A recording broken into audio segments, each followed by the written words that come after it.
I'd like to call the meeting to order. Everyone for the board is present. Thank you very much. Is everybody really here? I'd like to get the motion to approve the agenda. So moved. Eric, seconded by Dave. Public, you're here on the wrong side, but that's okay. Would you like to offer anything early on, or should we just wait? We'll wait, okay. Let's see. I'm going to change around the new business a little bit and ask Zach Lance for sustainability to. Did I get a board approval? No, did we vote on that? On the approval? I got a second, I didn't get a vote. Wasn't that Eric and then Dave? Yes. And then, Did we vote on it? Should. Yes. We have motion seconded for the approval of the agenda. Anyone opposed? All right, we are approved. Public?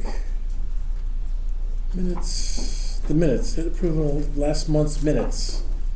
Anybody have any adds, deletes, suggestions for last month's minutes? Can I get a motion to approve? Motion. Seconded by Lonnie, Dave, and first by Eric. Okay, new business. I'm gonna ask Zach to start off so he can get back to work. This is enough vacation time. Zach, please. Yeah, thank you, sir. Hi, everybody. Thanks for having me this morning. Great to see a lot of familiar faces and a new few folks here too. So, my name is Zach Lance, and I am a sustainability coordinator for the city of Longmont. And I'm here today just to give you a real quick update on some of the projects that we're working on currently. And if we have time, I'm happy to answer some questions if you have any. And of course, we can always follow up afterwards if you'd like to know anything else. So just to set the stage really briefly, what is sustainability? You kind of hear that term all the time. But here at the city of Longmont, we really think about three pieces to the sustainability puzzle here. So our definition of sustainability is meeting the social, environmental, and economic needs of the present generation without compromising, without compromising the ability to meet the needs of future generations. So a lot of folks, when they think about sustainability, they think about this environmental stewardship piece, right? Pollution, all that sort of thing. But we really also focus on social equity, so getting resources to folks who really need it the most. And then economic vitality, so making sure we have a strong community where everybody has the resources they need. And that all comes together, of course, and forms our sort of sustainability mission here in the middle. So we do have an office of sustainability here at the city of Longmont. It started out pretty small with just 1 or 2 staff, but we've grown, and we are now officially an office, or a department, if you will, within strategic integration is our overarching department. So we have several staff now who focus on a few different areas. We have one staff member whose entire focus is equity and engagement. She runs a group called our Equitable Climate Action Team. It's a group of volunteers who meet monthly.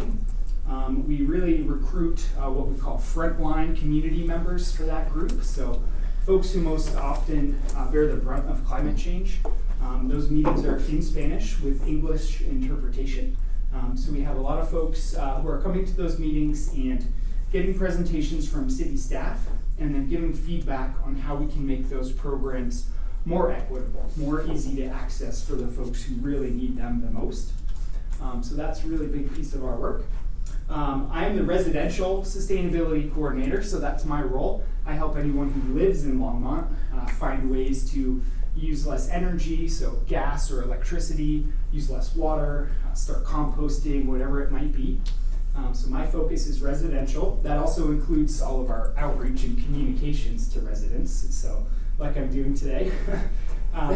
Yes? Do you also take up concerns, complaints that the residential might have of the property or next property or neighbors or whatever? Yeah, sometimes. A lot of times there's like other departments who are better suited to answer those questions, but I can certainly help direct them to the right folks. Like we get emails all the time about, hey, the top broke off my trash bin.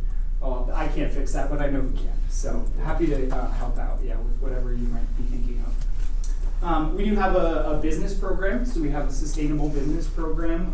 I believe there's maybe 80 or close to 100 businesses in Longmont who have been certified through that program. We have an internal sustainability coordinator, so she focuses on our city operations, right? All the vehicles that the city owns, all of our buildings, all that sort of thing.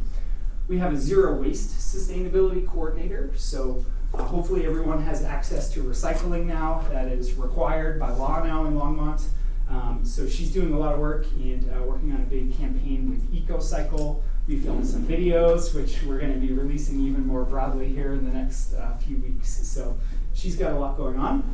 And then I put air quality here last with a question mark because we're hoping we can hire one more person who will really focus on air quality.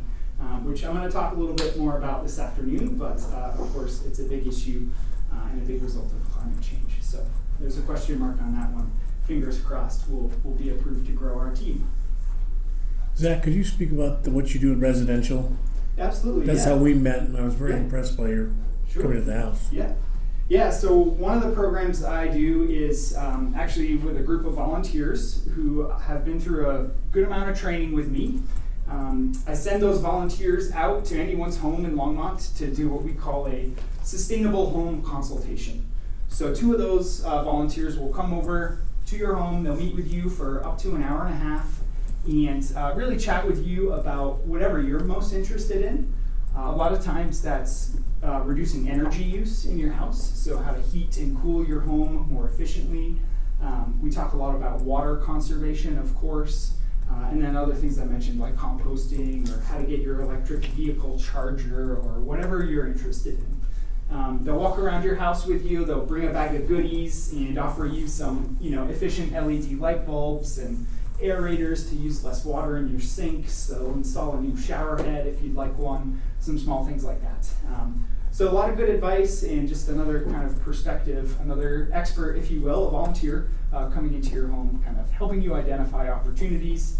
We then send you a report afterwards with what we talked about, and that includes links to, hey, here's that rebate we mentioned for the electric vehicle charger, or here's how to do that radon test we talked about, or whatnot. So, yes. Is it your group that does the sprinkler head evaluations where Yeah. they'll measure the water flow and stuff like that?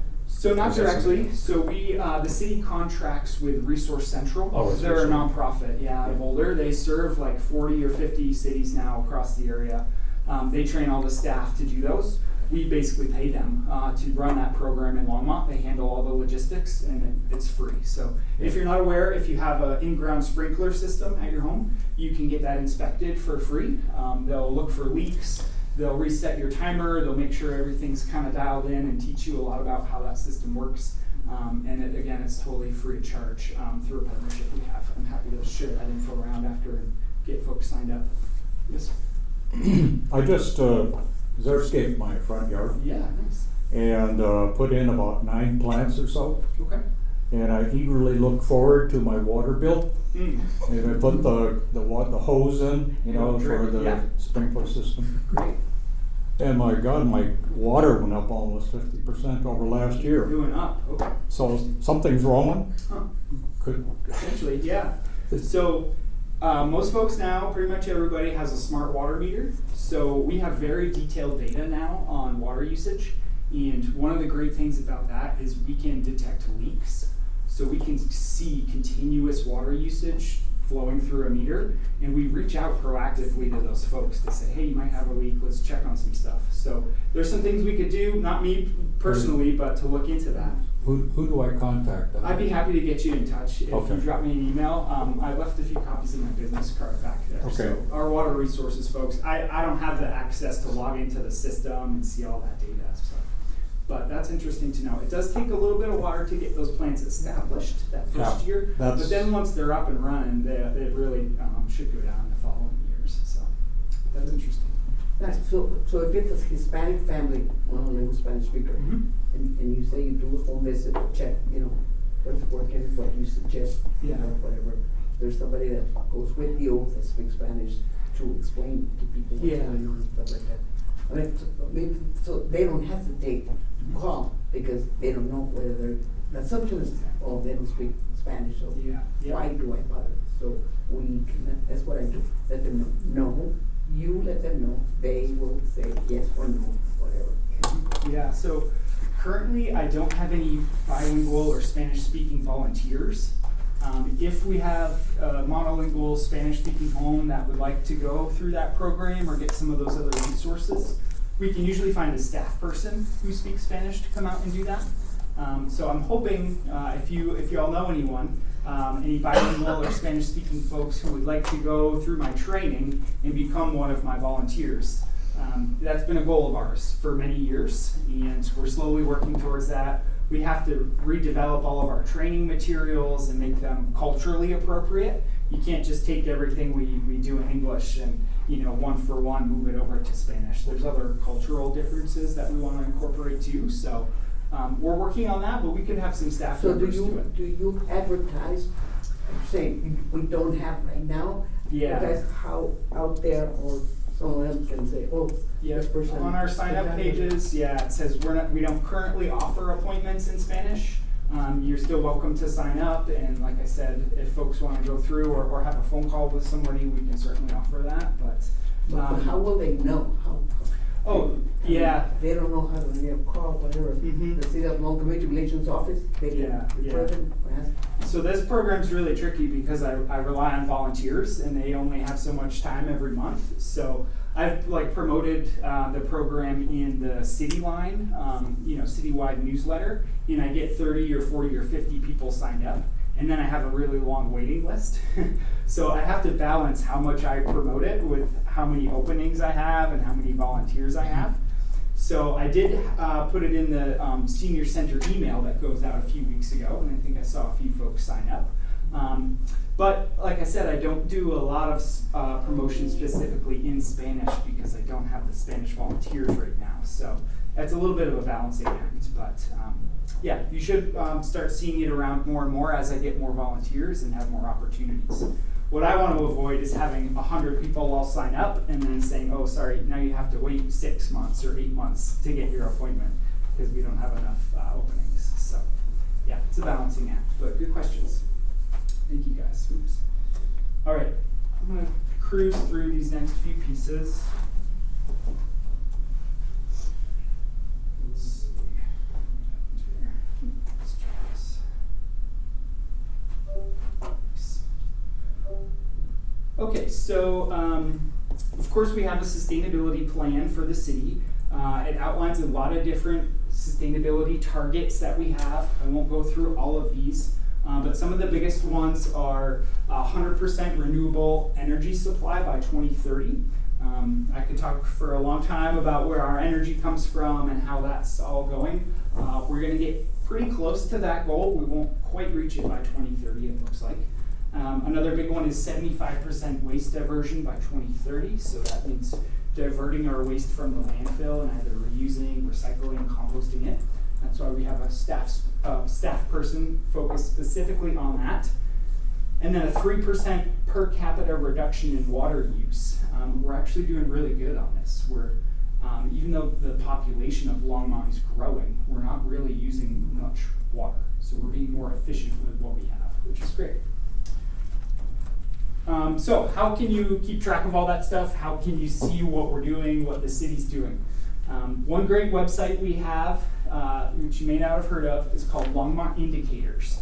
This is separate from the main city's website, but essentially it houses these 7 plans, I believe. So you'll see the sustainability plan. Envision Longmont is like the city's overarching multimodal comprehensive plan.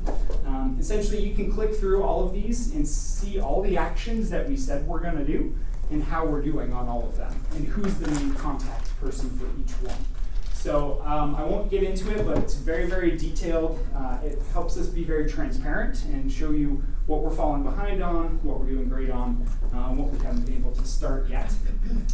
It also includes greenhouse gas emissions modeling, which is pretty technical, so I won't get into it, but you can actually play around with these graphs in different scenarios and say, hey, if we're not able to transition our fleet vehicles to electric to that goal we said we were gonna meet, how does that change our greenhouse gas emissions? And this graph will actually change as you click those things on and off. So anyway, this is how much greenhouse gases Longmont is emitting.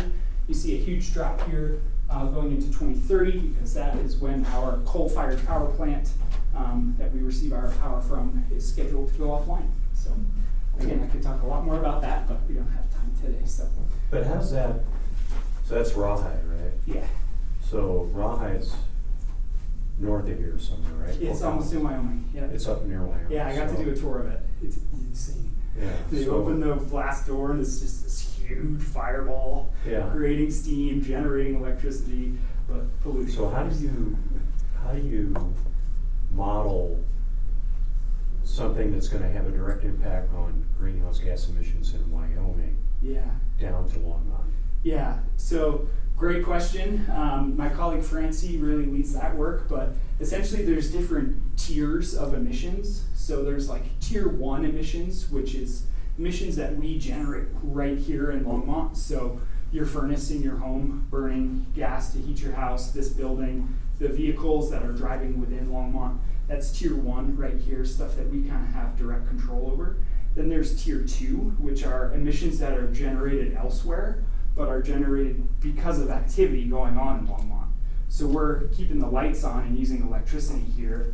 That energy is being generated somewhere else, but we're using it and we're the cause of some of those emissions. So Right. that gets I get counted, you. but at So a it's different power level, used. yeah. Because, Fort Collins, Estes Park, they're also Yeah. using that energy too. So they're responsible for some of those emissions. So Yeah. it gets broken down all the way along like that. So Even do you like look car at- trips that come into Longmont and then leave Longmont are counted differently than car trips just within Longmont. So it's very, very detailed. But that's about the extent of my knowledge. Do you look at, and we could talk about this Yeah, offline, sure. but do you look at data center activity, both current and Question. proposed? A lot of that's over east of Yeah. us, but Yeah.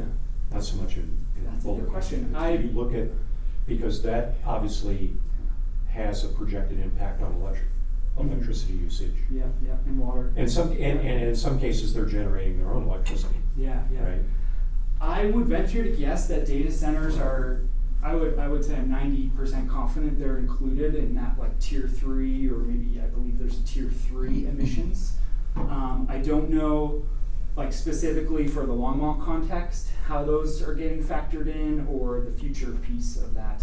I'm not sure, but I know my colleague Francie would be happy to talk about that. She loves talking about the environmental impact of AI in data centers, and she's the one who does this modeling. So Okay. I'd be happy to get her in touch with her if you'd like, but I'd be pretty confident it's in there. It's all a standard protocol that we follow so that we can be compared with other cities and other states and other communities. So it's not like we just made this up. It's a pretty rigorous protocol. Yeah. Who actually builds your models? So I think Francie does a lot of this, but this website is, through a company that's Dutch, I think, that helps do a lot of this graphing and get it online for us. But our staff person, Francie, does our greenhouse gas modeling, which we do, I believe, every 3 or 4 years. We kind of redo it and reassess where we're at. So a lot of that's in-house, a lot of it's just gathering data that's already out there and putting that all together. So yeah, it's a bit of a combination, I think. But yeah. Okay, I've got a few more slides here, and I'm sure you guys have other stuff on your agenda, so I don't want to take too long. We have been pretty successful in a lot of our work, so just to toot our own horn here, the Climate Disclosure Project over there on the left, we got an A- score. We basically, again, report a lot of the data and things that we're doing, so we're proud of that.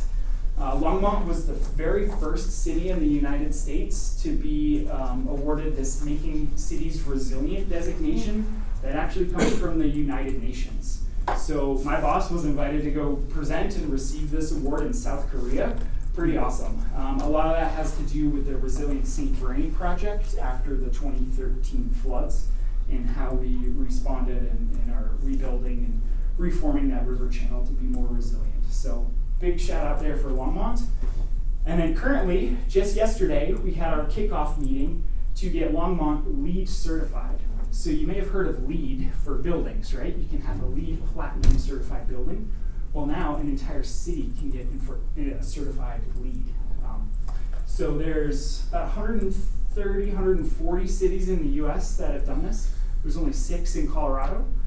So we'll hopefully be the 7th. I believe Westminster and Commerce City are also doing it right now. But others include Denver, Fort Collins, Pueblo County, Steamboat, not Boulder, I noticed.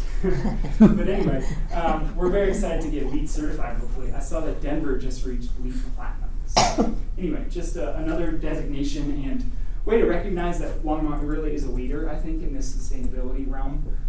We really benefit from being in Boulder County, of course, and the folks who live here, but I think nationwide, we can be really proud about what Longmont's doing. I've been to conferences and other events around the country, and other communities are not as far along as we are, so we can be proud of being here.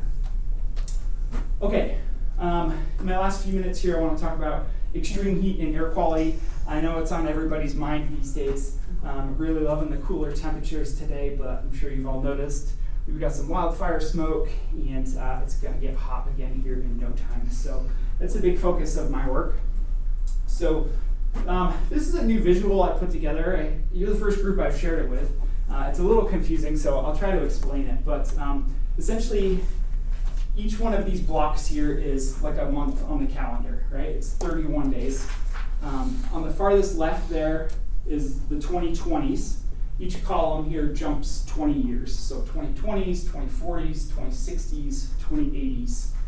And essentially, the different colors are showing how many hot days we're going to have. So yellow being days above 90, red being days above 95, and purple days above 100. So in the 2020s, we have about a month of hot temperatures, is what this is saying. By the 2040s, we got a month and a half, a lot more days in the red, and so on. It's moving up. So by the 2080s, we can basically expect our entire summer to be over 90 degrees, a lot of days over 95, and 2 weeks over 100. So now this is a high emissions scenario, so this assumes we do nothing right now to change our habits and reduce our emissions and all of that. But what really struck me when you think about this is that a kid born in the 2020s, in this decade, right, is going to be turning 60 years old in the 2080s. They're going to be getting older, right, getting into their 60s or 70s, and we know that older adults are more vulnerable to impacts of extreme heat. So I have young kids, so when my kids are getting older and they're retiring, this is what their summer is going to look like if we do nothing, right? Every day is just going to be out of control hot. Sorry, these are supposed to be yellow. I messed that up. Anyway, hopefully this kind of shows you, and I'm sure you'd all agree that Longmont is getting hotter, and this is the future we have in store if we do nothing. So that's why we're here, to help try to reverse this trend or slow it as much as possible. So Zach, can I make Yes. a comment? Sure.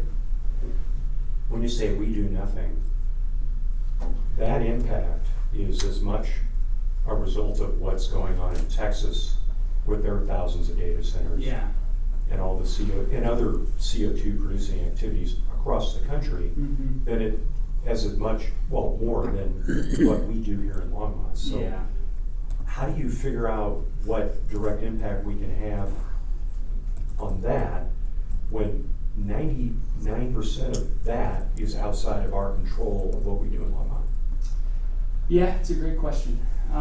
Everything is interconnected, and we're not going to be able to solve this crisis on our own here. So, I think it takes us all being active and voicing our opinion through voting, of course, and legislation. And, I think there's a lot of great stuff going on at the state level and in the Western U.S. And I think we just all need to be aware of what's happening and voice our opinions when we can, and try to push for change and tell people that we care and that we want to leave this place better for our kids. So yeah, it's really difficult. We can't really separate things cleanly, like we talked about the tier 1 and 2 emissions. It's very similar. So they actually take that data and do so this says high emissions scenario. So we do nothing, we continue to emit as we are now. There's other scenarios which are less extreme, like if we can reduce our emissions by 10%, this is what it will look like. It wouldn't be quite so bad. Obviously, this graphic here is to kind of shock you and drive home the point, so I chose the worst case scenario. But luckily, we're not on a course really to go here with high emissions. I think we're gonna be a step or two down from this and more of a moderate emissions scenario. And I think there's a lot of great things going on in Europe and other places that are gonna help out as well. So yeah, I wish I had a better answer, but it's really difficult. Yes. Yeah. A couple of weeks ago, I saw a report from, I forget the name of the International Association, the Climate Association. Yeah. They said that the modeling that had been used in the past was making the prediction worse than it probably should be. Okay. And, I haven't seen that. I wasn't aware, but okay. I guess that sounds good. Well, I don't know. Some people are challenging that. Interesting. I was just wondering if you. No, I'd be interested to see that if you could send it over to me afterwards, or Yeah. or I can look it up. Huh. Well, that's good news if it's true, but I don't Yeah. know if it is. Yep. Yeah, we went back and found some errors in some of our data, and it actually made things look worse. But we put that up there. We made it transparent. So yeah, mistakes like that can happen. And we're always reiterating. Okay.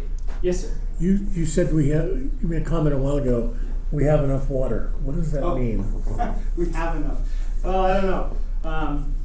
Yeah, so water is a great topic. I could certainly talk about that all day. So long story short, we're having monthly water resource check-in meetings. We're in a mild drought status right now in Longmont, so that requires the city itself to reduce its own water use by 10%. We're mostly doing that on parks, golf courses, those sorts of spaces. There are no restrictions for residents at this point, although if we were to move to the next stage, there would be. So Longmont is pretty well positioned as far as our water rights go. Water law in Colorado is pretty wacky, and I won't get into it, but Longmont's been around for a long time. So we have senior water rights compared to some other communities which haven't been around for quite as long, like Aurora, which you see doing a lot of water restrictions. We have Ralph Price Reservoir, which is a huge asset for us, which I believe is full. The priority this year was to make sure we fill that bucket, that reservoir. I know some of the other reservoirs in town are a little bit lower, but those aren't as important for our drinking water and our water supply. So anyway, our water resources team is phenomenal. I actually just got to go on a tour of all the West Slope water infrastructure. So there's a tunnel underneath Rocky Mountain National Park. It brings us water from Grand Lake. I just got to go on a tour of that. I went to Chimney Hollow. There's all these reservoir projects, and it's pretty fascinating how we manage water and how we get it over here. So we're in a good place. We're in an okay place for now, considering the drought. If you've been up to Lake Granby, it's pretty low, and that's our really big bucket, our reservoir for this Front Range area. They told me there's plenty of water in there to get us through this summer and next summer.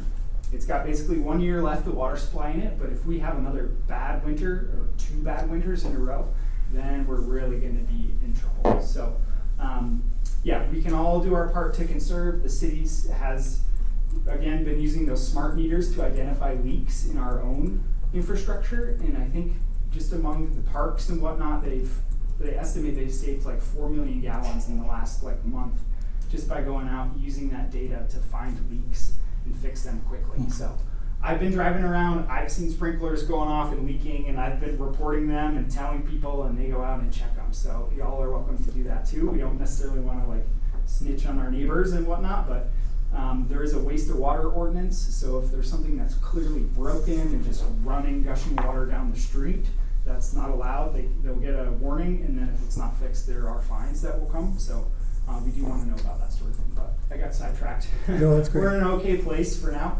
better than some communities in Colorado, but yeah, we're certainly still in a drought. And even if we get a monsoon this year, it won't necessarily help us that much. What really helps us is snow in the winter that melts and fills those reservoirs. So Anyway, I love this stuff. I could go on and on. Thank you for the great questions. But I did just want to touch briefly on air quality. So if you don't know, there's two primary pollutants here we're worried about in the Front Range. The first, of course, is wildfire smoke.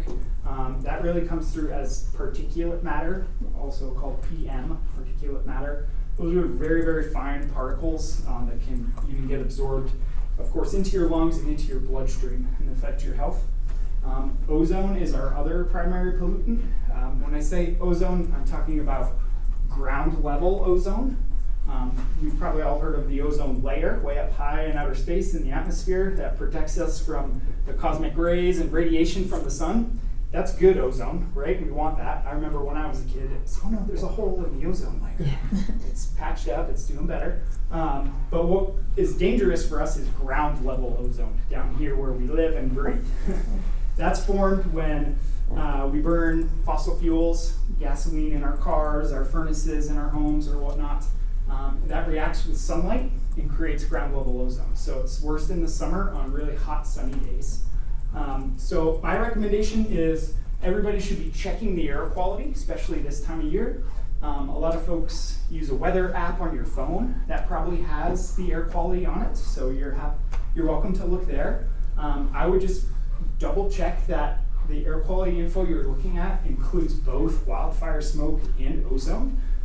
If you see anything that says air quality index, that's a good indication that it's an index combining those two values for smoke and ozone and giving you one kind of reading. If you're familiar with purple air, they're like sensors you can put around your home and whatnot. That doesn't read ozone, it only does particulate matter. Yeah. Which is There's a good. lot of other things you can check on it, Yeah. I think. PM10 Yeah. maybe. Yep, but it won't tell you about ozone. So Yeah. you got to make sure you're paying attention to both, essentially. So I like this one. It's from the EPA. It's called Air Now. It's an app you can get on your phone or a website you can bookmark and check. You set your zip code. You can save other locations in there. So if you have family in another community, you can keep an eye on their air quality too. But it gives you a really easy color rating here from green all the way up to kind of this dark color, purple, red, whatever you want to call that. And even a forecast of what's expected over the next few hours and the next few days. So check this. I check every morning. If the air quality is for me in the orange, this is what they call unhealthy for sensitive groups. So folks with asthma, older adults, kids, anybody really. When it gets up to the orange is when I stop opening my windows and letting fresh air into my home because I have young kids. Right now, when I took this screenshot, it was in the moderate, almost into the orange here. So really good way just to keep an eye on the current air quality. Okay, and then just to touch on extreme heat, as I showed you, it's getting hotter here. We've been doing a lot over the last few years to help people stay cool and safe. Of course, extreme heat can be very dangerous. So I just wanted to recap a few things that we've done so far. We, several years ago, did a climate risk map that identified extreme heat as the biggest climate risk facing Longmont. We looked at extreme cold and flooding and wildfire, and really extreme heat was looking like the biggest risk since we mitigated a lot of the flooding issues with that resiliency and drainage project back in 2013. We also did a heat watch mapping project where volunteers put temperature and humidity sensors on their vehicles and drove around the city 3 different times on the same day to map heat islands so we could get data on spots that were hotter than others. We did some bilingual cooling solution workshops where we had big maps of neighborhoods printed out and people came in and told us things we could do to help their neighborhoods cool off. We did a citywide survey. We got about 800 responses to that. We had an interactive display out here probably 2 summers ago. We did some interviews with some folks here, including just phone and even video recorded interviews. We have a heat action plan that outlines a lot of these different steps that we can take. We've implemented some cooling solutions at parks. So this photo is a new misting structure that went up at Lanyon Park this year. So you press a button on there and it sprays water from the top and helps kids cool off. It's very safe because there's no standing water, nobody can drown. And we didn't have to put any drainage in the ground, so that was great. But currently, we just finished the design for a splash pad at Kensington Park. So that's supposed to start later this year. Again, it'll be a thing where you hit a button, water sprays, great area for kids to play and cool off, and to bring the community together. There'll be kind of communal seating areas, so hopefully families can meet a new neighbor, see their friends, hang out and cool off. We also added some shade structures at Spangler Park. We have a really cool cooling tent that I've been bringing to events this summer. We'll be out at Unity in the community. I heard y'all talking about that. We were at Cinco de Mayo and Pride and a few other events.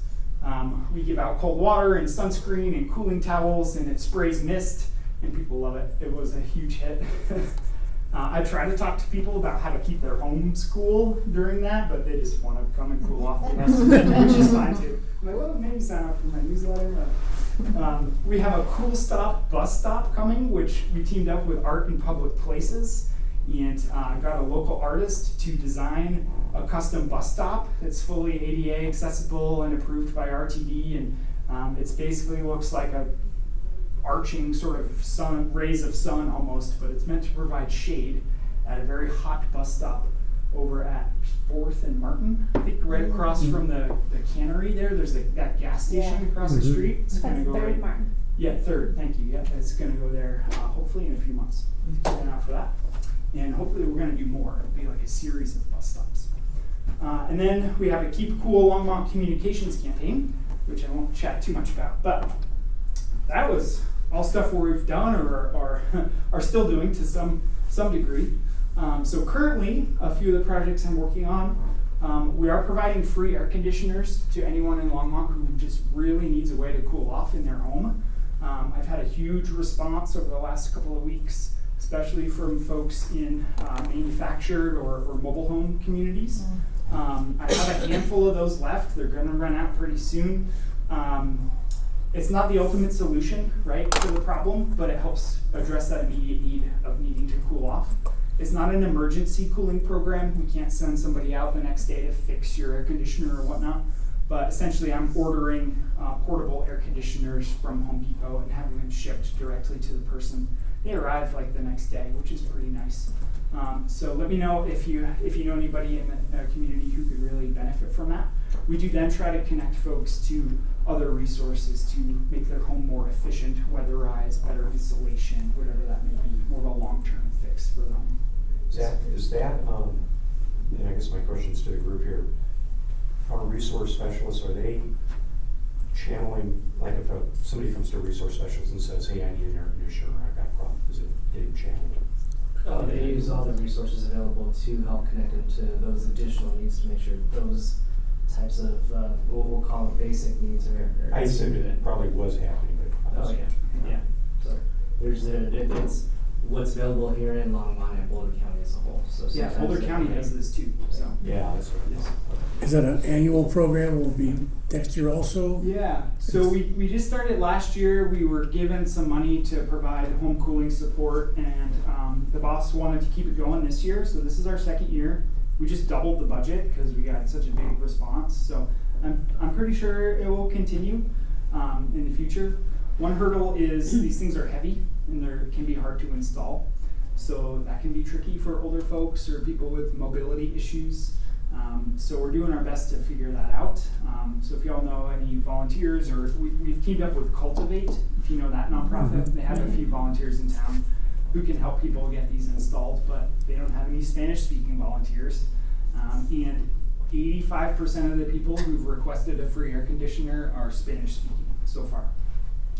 So again, it's a small program. We don't have a huge budget, so I'm not able to advertise it super widely. You won't see it in the catalogs or the magazines or anything.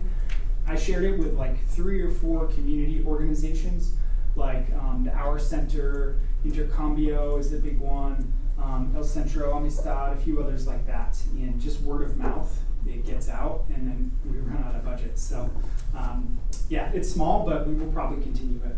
How many units did you install this year? So far, I've given out 40, and I have budget for maybe like 15 more, and I saw I got 5 or 6 requests yesterday, so we'll end up doing around 50 or so, and we did about 50 last year. Boulder County has a similar program, so when we run out of funding, we're gonna start sending people to the Boulder County program. The problem with that one is there's more hurdles, there's more red tape. They're gonna make you prove your income, or they're gonna make you sign up for the CARE program, which does weatherization and whatnot, which is good, but it's a hurdle to a lot of folks, especially if you're a renter and you live in an apartment. You're not the one who's going to be, upgrading insulation and doing, deeper retrofits to your space. So our program doesn't have any of that. You just tell me you live in Longmont and you need cooling in your home, and that's enough. Very few barriers.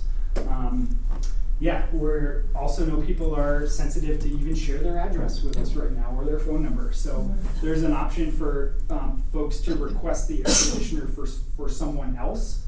So I've had staff at the Hour Center say, hey, we have this person who needs an AC. Can you order it and ship it to me, and I'll bring it to them? Right? I don't want to share your address. And I'm totally fine with that. Absolutely understand. So try to make it really easy for folks to get in the door. Anyway, that's ongoing, but it will wrap up soon. So let me know if you know anybody who needs one. Growing Shade is a really great program where we are distributing free, lower maintenance shade trees to folks who live in certain neighborhoods of Longmont that don't have enough tree canopy, tend to have fewer trees. That'll be coming up. There's a kickoff event in a few weeks, and then the trees will be given out in October. In order to get one for free, you need to live, east of Main Street, and be in an area that has less than 25% tree canopy. So I'm sorry I don't have a map showing where that is right now, but I can get you in touch if you think that might be you. We could maybe get you a free shade tree this fall. That's really powerful because it's really our only way to increase tree canopy and shade on private property. We can do that on city-owned property. We can plant more trees, but that's our way to try to encourage tree growth on private property. You also get a free tree care tool, so if you need a garden hose or a shovel or anything to care for that tree, you'll get that for free. We're also going to come check up on that tree for 3 years to make sure it gets established. So getting trees established can be tough, right? If you don't water it properly, they'll die, all that sort of stuff. So we're working with a nonprofit. They go around, they check every tree, and they reach out to folks if your tree's not looking too healthy. So they're there as a resource because it can be tough. Okay, and then I'm almost done here. If anyone would like to get rid of your old, loud, clunky, polluting, gas-powered lawn equipment, so we're talking lawnmowers, leaf blowers, string trimmers, even snow blowers. We have a brand new event coming up on August 15th in just a few days. You can bring that gas-powered item to Ace Hardware right here in Longmont. If you bring us a handheld item, like a leaf blower or a trimmer, we will give you a $100 voucher for the purchase of an electric alternative or replacement. You'll also get 30% off from a state tax incentive. If you bring us a lawnmower or a bigger, push gas-powered tool, we'll give you a $200 voucher. So we're trying to get these old, noisy, polluting lawn care pieces of equipment out of use. We will put them in a huge dumpster and recycle them. You do have to drain the gas and oil before you bring it to us, please. But that's a really great way to reduce that ground level ozone that we talked about earlier. I don't remember where I saw this stat, but running an old push gas-powered lawnmower for 1 hour is equivalent to driving 11 cars for 1 hour. Oh, wow. So those lawnmowers don't have catalytic converters, they don't have exhaust systems like a car does. So that pollution just goes straight into the air and creates ozone, and we all breathe that. And nobody wants to listen to the neighbor mowing lawn all day, or breathe those fumes. So really cool event. We're partnered with Ace Hardware and the Air Quality Council. We have $15,000 in vouchers to give out this time around. So we can do 100, 150 people. And I hope to do it again next spring. I know we're kind of late in the yard care season. Had to get insurance for this and whole thing. But anyway, bring your stuff out. There is a sign-up form for that just to kind of clean your spot. I'm happy to send that around after. I did this through another program. Yeah, they used to do it, mow down pollution. It's kind of a revamp of that. I have a question about all of the lawn care companies Yeah. that exist around here. Do they have to meet any certain amount of standard in order, because they have big honking Yeah. Big pieces of equipment? Great question. Yep. So, for the private companies, no. There are some who specialize in that. That's kind of their niche, right? Is they use all electric equipment, and folks can certainly search for those and choose to hire that sort of company. The state did pass a law that requires municipal governments, so City of Longmont, to use electric equipment during the summer months for our own parks maintenance and whatnot. So a lot of our park staff, when you see them out there leaf blowing or trimming or whatnot, they should be using electric equipment. I think for some of the larger lawnmowers and types of things, especially for golf courses and whatnot, the technology's not there yet, the battery capacity, so they're still using some gas stuff, but not for private companies. They will be required to compost all of their yard waste, all the waste they collect, but not till like 2029. That's part of our universal recycling ordinance to reduce waste, so that was one of our big goals. So the last step of that is to require landscaping companies to compost all the leaves, all the branches, all the stuff they're collecting. Right now, a lot of that goes to the landfill, which is not great. Have you had any deaths related to heat exhaustion this summer? Any deaths? Oh, not that I've heard of. Not in this area, not in Colorado. That it's possible. There is a dashboard from the state that tracks like hospitalizations and whatnot from heat. We do try to push this issue with our public safety department a little bit more, right? We open warming shelters in the winter, but we don't have any cooling shelters. Right? Informally we do, right? Folks can come here during business hours or library or whatnot, but Denver opens up cooling shelters when it gets hot. Do you think that you're meeting the need as far as air conditioners, or does that need to be doubled or tripled? Or do you have a feel for that? The need is certainly there. Just seeing the response without even really promoting it has been huge. So I'm positive there's a lot more need out there. So yeah, I think doubling or tripling could help, but again, it doesn't solve the issue. Doesn't solve the basic problem. Like sure, I'd be happy to get you an air conditioner, but then I really want to go to the next step and help make your home more efficient, right? More well insulated, get you a heat pump. So we've been talking with Boulder County. They have a very similar program. When we run out of funding, we'll send people there, I think I said, but they're thinking about their program as more of a transitional program. So like, we'll get you this air conditioner right now to keep you cool in the immediate future, but it's really a stepping stone for us to get you a high efficiency heat pump, which also cools your home, or get you enrolled in the weatherization assistance program or whatever it may be. So hopefully we can head in that direction too, because I want to get to the root of the issue. Zach, something to keep in mind too is there are actually quite a few homes in Longmont that only have 100 amp service, Yeah. and a friend of mine is one of them. Mhm. So heat pump, non-starter, unless he pays a lot of money Yeah. to have 200 amp brought in. So if the city could do anything to help mitigate those expenses, Yeah, good point. yeah. Okay, yeah. Yeah, our office is right next to Longmont Power, because that's who we work with the most. So yeah, I'll bring up that point. Yeah, it's a great point. I'm glad plug-in solar got approved. There are some plug-in heat pump water heaters now. You don't need the 220. So anyway, yeah, thank you. Good point. Okay, I'm sure you guys have other stuff on your agenda. As you can see, I could talk all day. But, Zach, thank you. I think that's all I have for now. Oh, there is a Longmont Sustainability Coalition meeting tomorrow. If you want to hear a little bit more, come over to Parkway Food Hall at 5:15 tomorrow. It's very casual. There'll be a lot of similar updates, but I have a guest presenter coming from EcoCycle to talk about our zero waste campaign. Francie, my now supervisor, is coming to talk about that LEED certification and renewable energy credits, if you're interested in that, and how Platte River Power has been selling them and didn't tell us they were going to do that. And then I have somebody coming to talk about Vision Zero, which is all about traffic safety. So if you're interested in any of those topics, Parkway Food Hall tomorrow, 5:15. Come early, grab some food, and hang out and chat. Thanks, Al. Okay. Zach, thank you so Thank you much. all. Yeah. Great And I got a information. few copies of my business No, I cards, haven't so read reach that. out. I don't have all the answers. I've been here almost, I just had my 4-year anniversary. So I will find the folks who do have the answers if it's something outside of my realm. Give the date, place, and time, for the meeting tomorrow. This is called the Longmont Sustainability Coalition. It's a very casual group. It's tomorrow, 5:15 p.m. at Parkway Food Hall. And yeah, we'll start the meeting at 5:15, so if you want to grab food, maybe come a few minutes earlier.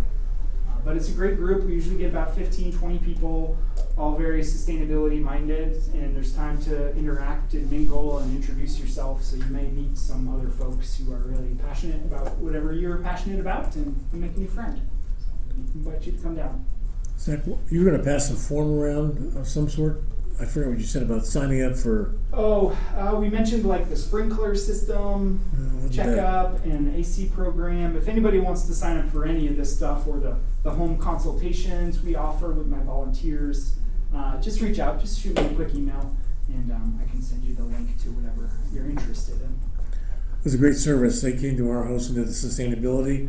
It saved our water, and they made some installation suggestions. It's worth the investment of time.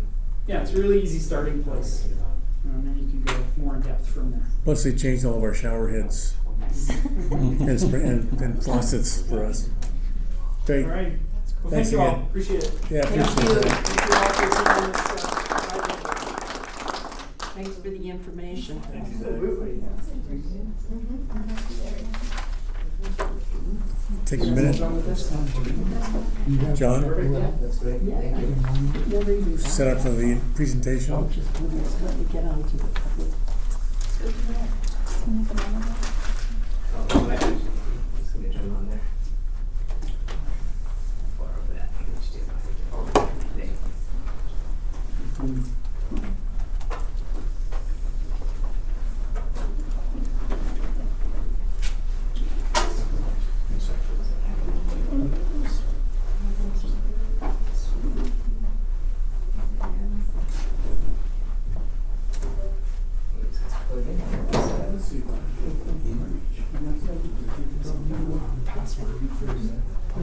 I didn't even get that far. Could be my computer. Sure, Mark.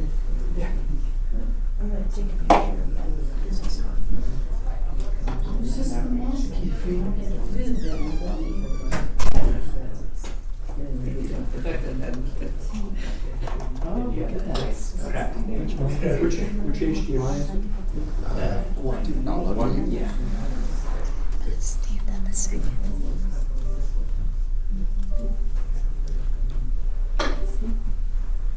I think you've all gotten a copy of what John and I will be presenting to the city council next week at their regular meeting. Yes. Love to have you all, whoever can be there with us, August 11th, 7 o'clock. Grab. Don't leave now. At 7 o'clock, you said? 7 o'clock. I'm not sure what time we actually present. So let's see. The 11th. They try to do that kind of stuff towards the beginning, Yeah. before people start, before they start getting into the weeds. Yeah. So, So the way we structured this, John Higgins is gonna go through the first 3 bullets, ending up on the food security update, and then I'm gonna take over for John and talk about our current focus in 26 and going into 27, and focus on 3 areas that we've identified, which we've already been doing really.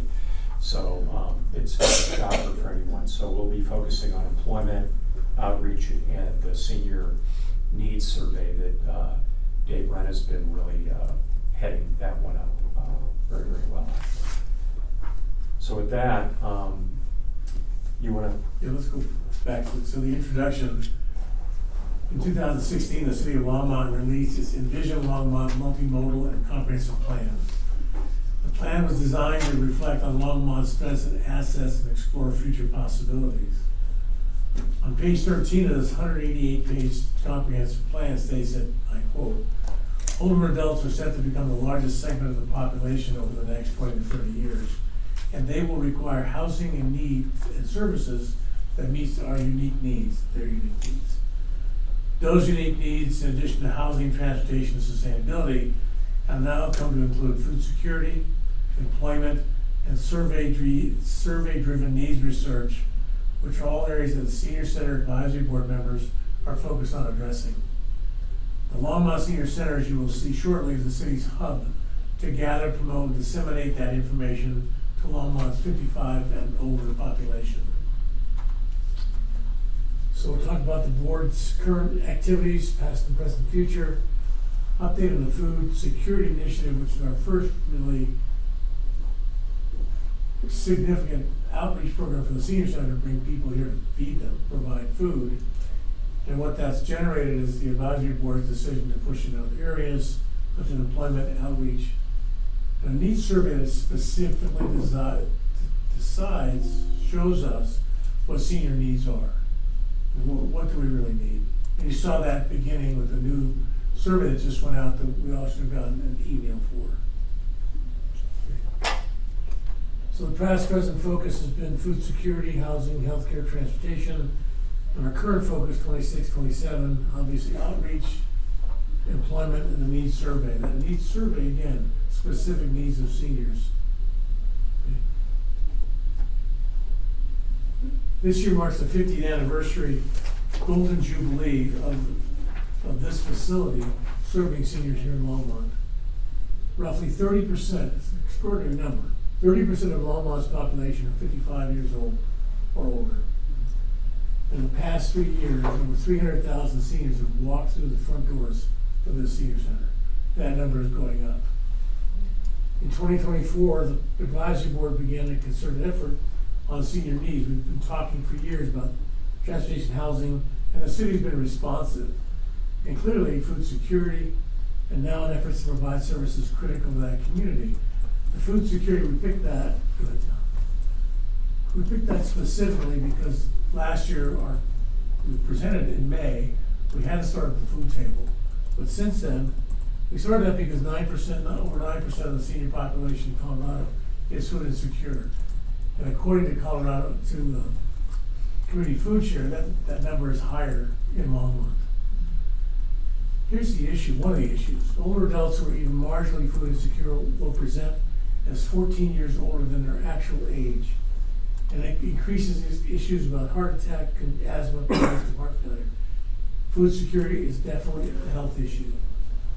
Community food share, which is part of the Rocky Mountain Food Bank, delivers over 1 million pounds of food each month to Broomfield and Boulder County, and the majority of that food comes to Longmont. And that number is rising also. Now, the city does do things to the nonprofits. Here are the groups they also support, but the demand is outstripping their abilities, and those funds are being affected. Here's what we have done here by the advisory board. During 18 hours over 12 months, an hour and a half every one Saturday a month, we support approximately 858 households, fed over 2,000 individuals, and distributed more than 16,000 pounds of food in an hour and a half, 12 times a year. What happened at the end of 2025 was the Friends of the Senior Center organized food carts inside the Senior Center.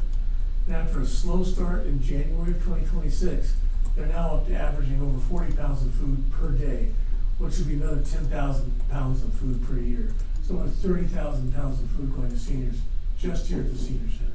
And that number is increasing. What's been interesting is as we see the households averaging about 75 to 80 households, the number of people we're feeding in households is growing.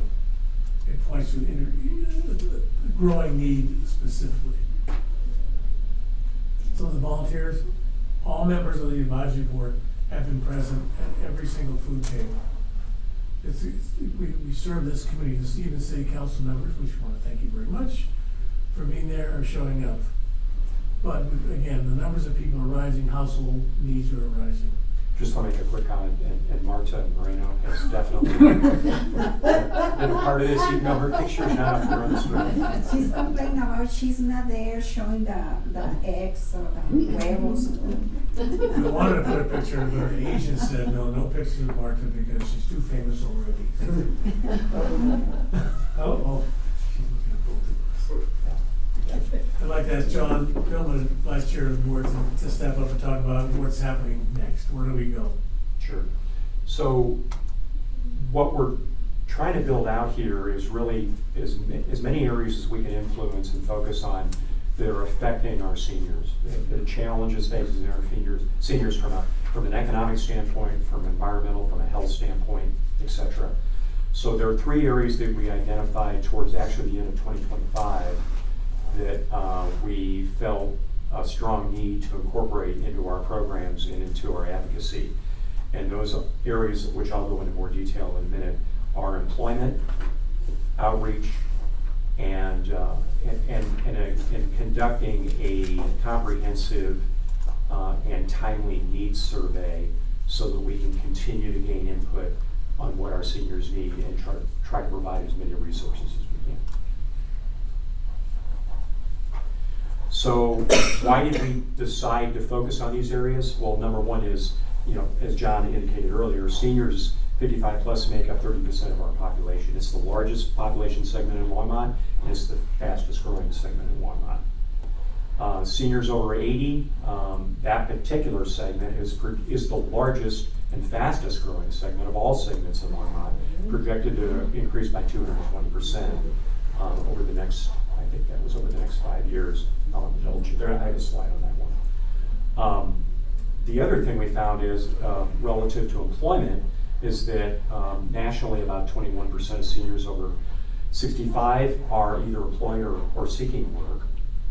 And of those employed, about 38% of those people work part-time. I know from some volunteer things that I do with the Senior Center through SCTC, I'm seeing more and more people come in with computer-related issues, and they want to get more proficient on their computers because they're either looking for a job that requires some level of computer skills, or because they're doing things like sprucing up their resume or applying for jobs, and they need to be more computer literate in order to do so. Along with that, we're finding that seniors are retiring later in life. I don't have this particular stat on a slide, but I do remember that approximately 20 years ago, the number of seniors that were retiring at the age of 73 or older was like 18%.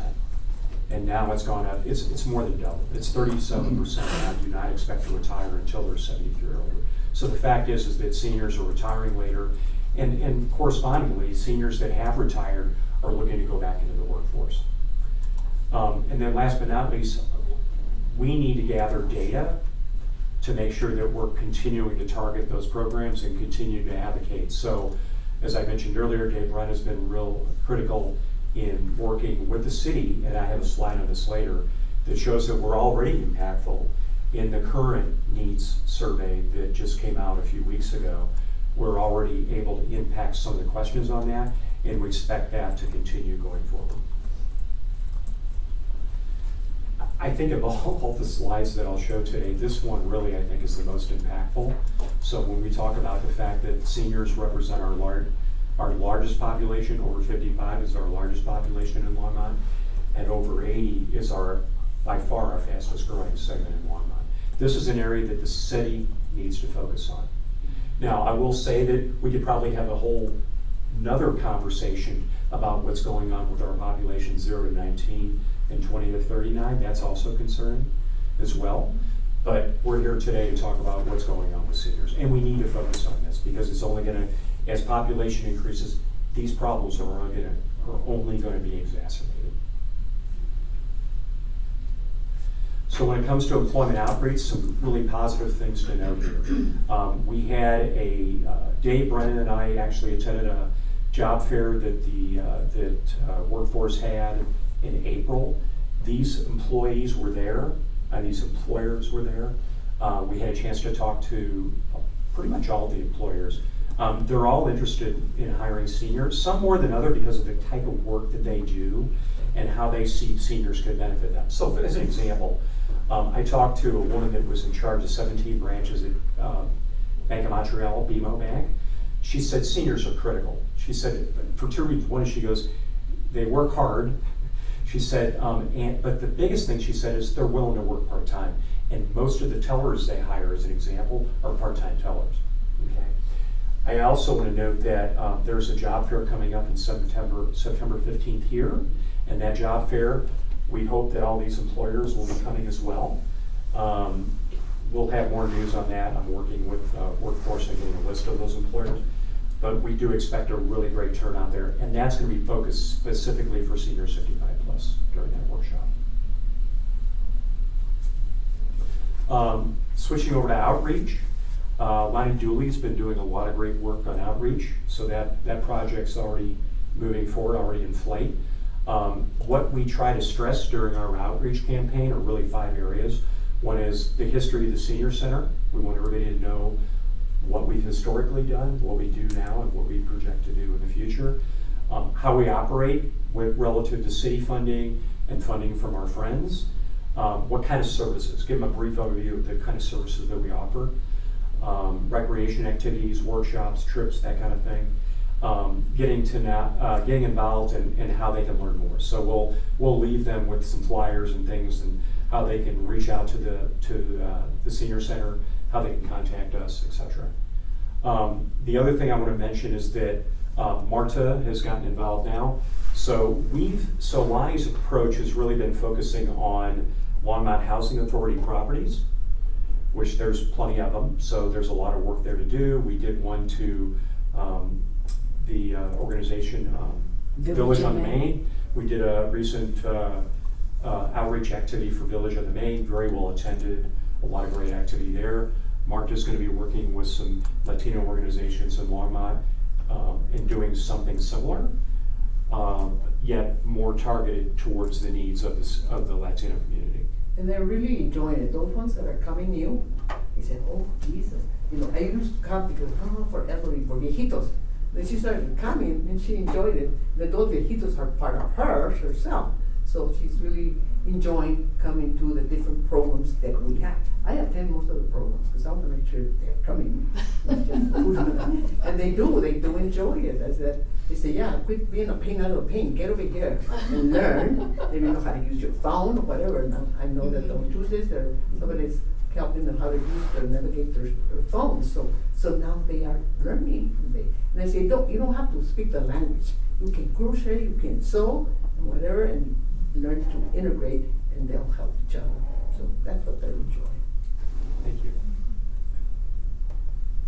Now I'm going to switch into the final area with the needs survey. So the last kind of senior focused needs survey that we had done was in 2023. It was good. There was a lot of good data gathered, but we identified that there can be some improvements, and there are more survey activities taking place within the city now that the city has brought that type of activity in-house, right? So we have an in-house department that can run those kind of surveys. So we want to have more impact and more influence on those surveys in the future. There's kind of 3 areas in terms of goals and objectives, right? So we want to, number one, we want to assess those needs, right, of our surveys in a variety of areas: housing, medical care, transportation, etc.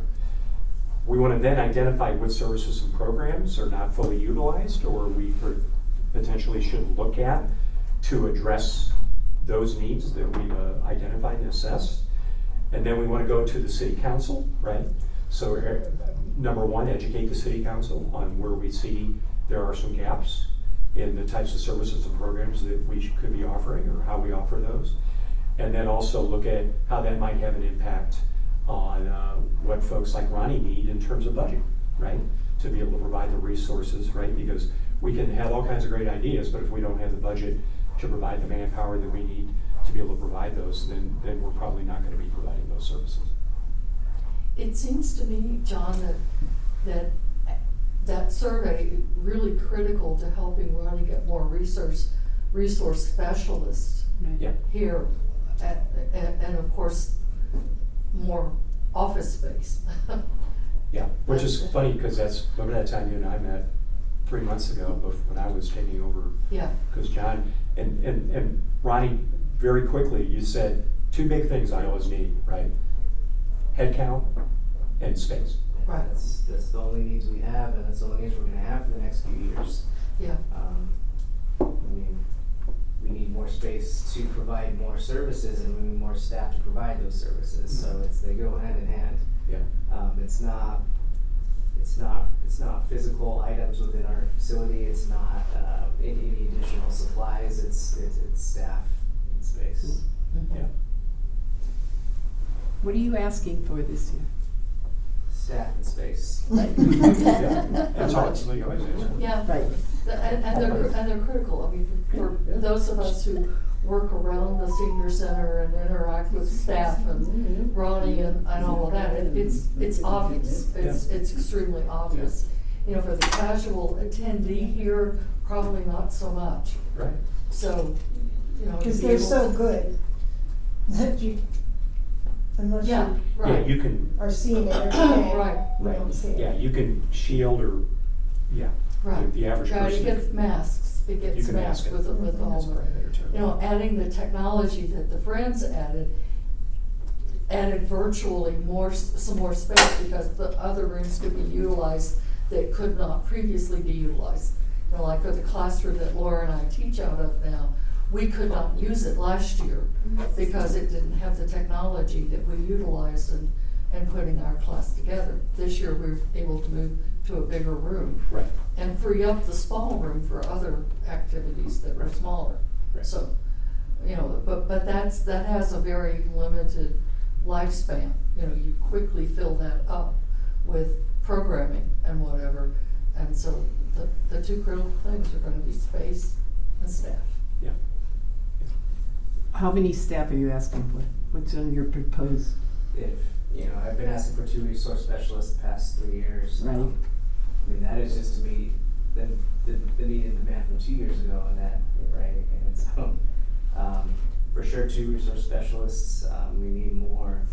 We're looking at the current staff we have right now to look at how we utilize skill sets, time, availability, job descriptions to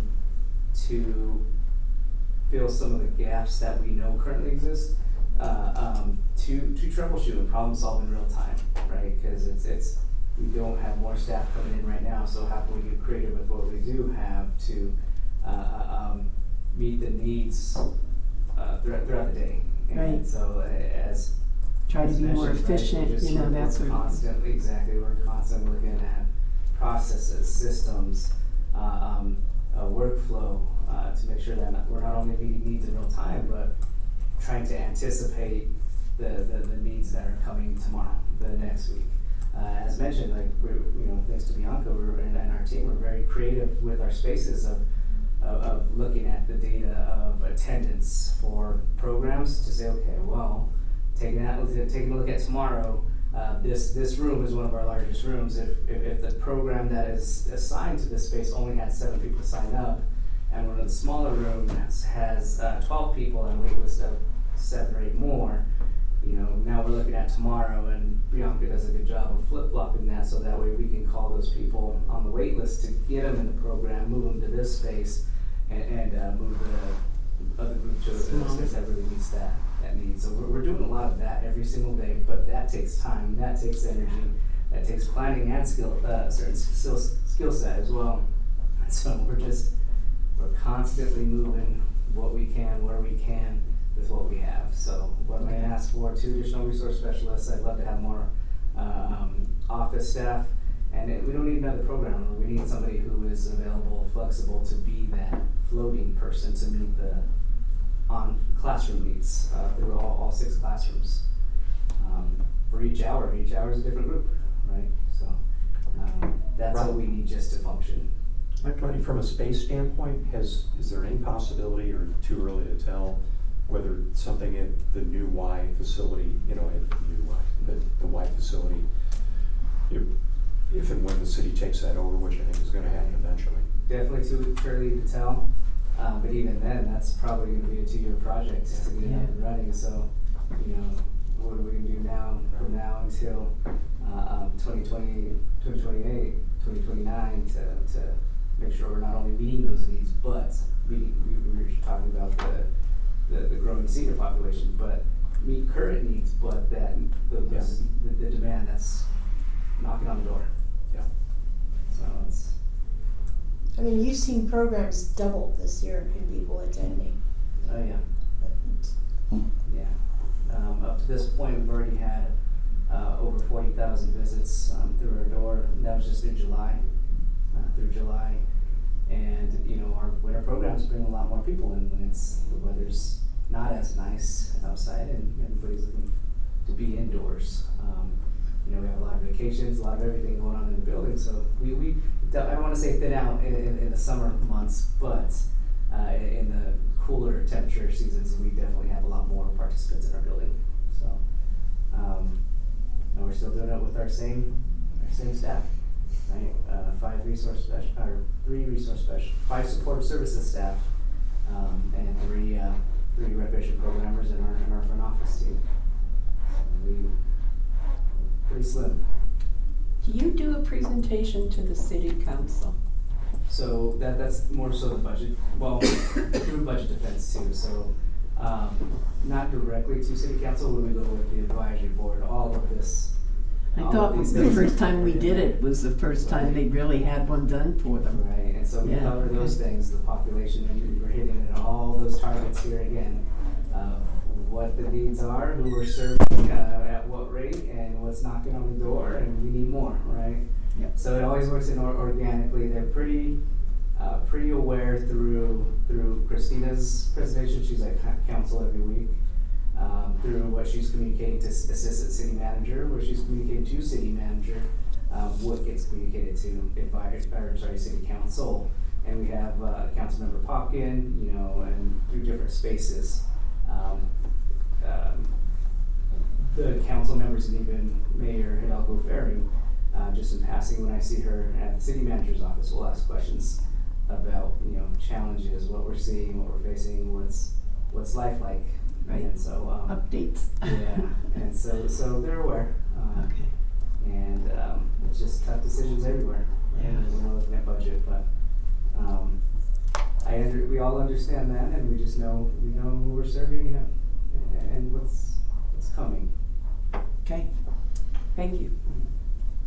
So on this slide here, I just say, you know, I'm happy to inform that this year's community survey that just went on a couple of weeks ago, we were able to influence that. So there were, from Dave working with Lynn Yarney, specifically from the city, we were able to influence about 6 questions in this year's survey, so we can get better, more quantified data from our senior community and use that to help guide some of our actions going forward. We expect that to obviously continue and have more influence into the surveys going forward. So in summary, as you all know, the Senior Center has a very lengthy track, over 50 years this year, providing services to our senior community. Over the last probably 20 years, but specifically the last 10 years, we've seen just an explosive growth in our senior population. Those baby boomers, right, which was the largest segment in population groups from the 40s, 50s, 60s going forward, right?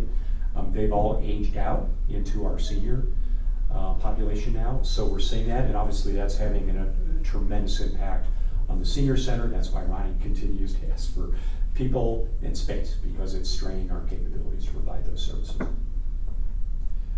Your advisory board, you know, is committed to trying to help any way we can, working with our senior staff, or our city staff, in providing services and programs to our senior community and advocating for our seniors.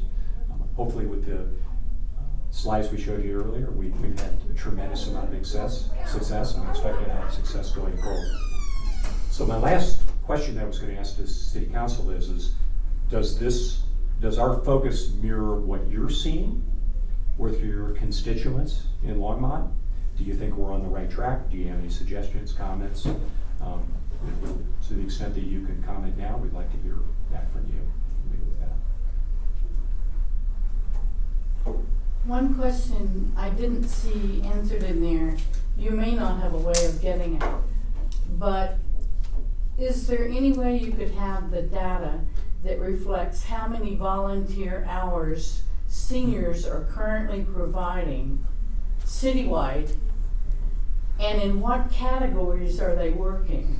As in professional or, technical or whatever? Because I think that would make a big impact also on employers to see there's all these seniors actively volunteering in areas they may need. They may be employable part-time. That's a good point. In the 2024 area agency book they put out, it's $116 million of donated time by seniors in Longmont. $116 million. It's the highest dollar amount of volunteer time in the county. Wow, figured some. How's that calculated? They did a survey in 3 areas: caregiving, normal regular volunteering, and childcare. They had those statistics gathered because they did conversations in the community before they submitted that. Does Yeah, every but- agency track and report to them, or? AAA area agency does that across the county, and all the area agencies does that in their own areas.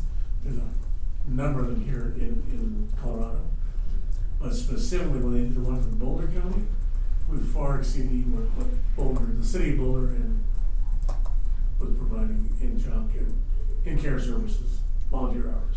So the calculation is X people times Y hours times, $16 and something per hour. okay, that was one of the things I wanted to get at, was what was the dollar amount per hour on, an average kind of thing. Probably minimum. So it's probably upwards of that. Yeah, I'm sure it's Yeah. higher now, because that was the minimum wage Yeah. they used back then, so it's significant. I mean, it's a lot. But yeah, it's significant, So it's a good question, Tina. yeah. And even just the number of volunteers here at the senior center, the people who are manning the front desk and doing this and helping staff and stuff like that. Well, we have it for SCTC. Yeah. Michael said. Yeah, you follow that. Yeah, we do have the hours Yeah. on that. It's significant. Yeah, we'll touch on that briefly on the agenda, the board in reach. We'll talk about that in just a second. Getting to know more about that. Mhm. But any issues, questions, things you'd like to see covered? Yeah. The decision was to start with something we've done concrete with food tables and leading in what our expectations are going forward. So anything you want to add to that, please feel free to do that. Can I get the, sorry. No, go ahead. I says, can I get the Friends new logo to you so you can add it to the, We can, okay. I don't know if you can. or we can't. For a city report, as a city report.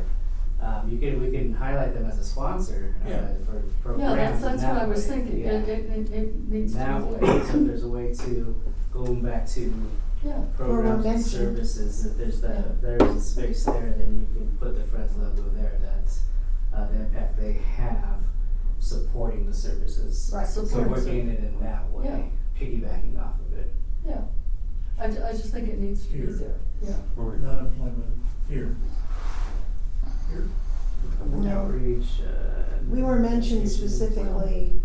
Yeah, we could put, Yeah. that would be a good place, Yeah, because Friends is yeah. doing outreach. Yeah. Actually, your outreach in some areas is Real different, a little different, but we're piggybacking on it, right? Right, I mean, we're in this We're together. working together. Yeah, we're in this together, so, so that would be a good one, Yeah. if we're talking about filling in the gaps with current budget, that's a good highlight there of the impact that those resources have on the supportive services and the recreation services. mhm. But with this city report, I think it has to be framed that way. And the more recognition that the Friends have, because we're able to raise money, is all good for everybody. I mean, it's all good. it goes to programming, you know, eventually we'll get around to a capital campaign and so on and so forth. And a lot of people just don't know about you guys or us, either way, so. And Well, they know about you in the Go magazine, because you're in there, we're in the go. you're in prominently. Woo.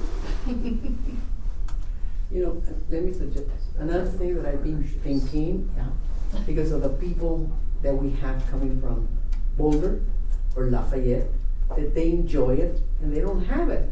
So I think one of our outreach is to go visit Boulder, go visit out there, take our goal book, this is the programs that we have, you know, so they can get started on some of that, what we're doing, so we don't have the influx of other people that we don't wanna, you know, say, we don't want you here, because, you know, you're not from Longmont.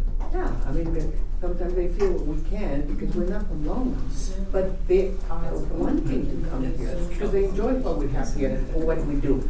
So I think one outreach that we, as a board or whoever, I'm going to do that, talk to them over there, hey, this is what we're doing, your folks are coming here, and you want them to come, then scoop up some dinero over here, so we can get them, and help us generate money, because we're taking their people where they should have those services. They should have the senior providing what we provide, don't you think? I think, I don't know. That's, Yes. right, it varies by different city priorities. And they get their towns. dinero, they get their money. Right, so that's just how they're structured differently, we prioritize it differently here in Longmont. And that's why we have the services. We're better that we here. have. We have a one-stop shop That's true. versus spread out throughout the city, which, how it looks in Boulder, right? You know, I am in process of collecting information from surrounding Boulder County, we'll say centers, because they're not all senior centers. Right. A good example would be Louisville and Erie, which is just a space designated inside their rec center for senior programs, versus us being a standalone facility. Boulder has two different locations, smaller locations, but trying to collect that information and data just to see what they produce, and not for comparison, just to see with the resources they have available, staffing, how do they utilize their resources to provide those services to the community. And I think that's good for all of us to senior managers to look at, to see how we're utilizing our resources, and maybe we can get, generate ideas from each other when resources are very limited and very limited right now. So we're just all in problem solving mode, and that's all we're doing is trying to make the best of what we have. And I just want to pick their brain. I want to know what they're doing. Any ads or things you'd like to see different? Lon, you had a question about the presentation? So is this what you're gonna be showing this city council? Yeah. Okay, I'm gonna advise you on something. It's gonna go fast. Oh, yeah. It's gonna go really fast. And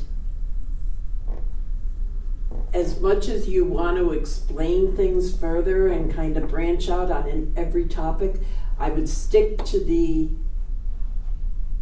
what you have. Because you can easily, like Zach said, he could talk about stuff we all can. We get excited about it, we go off, we want to explain it a little more. Yeah. In order to get it all in, you have to really stick to what you've got on paper in front of you.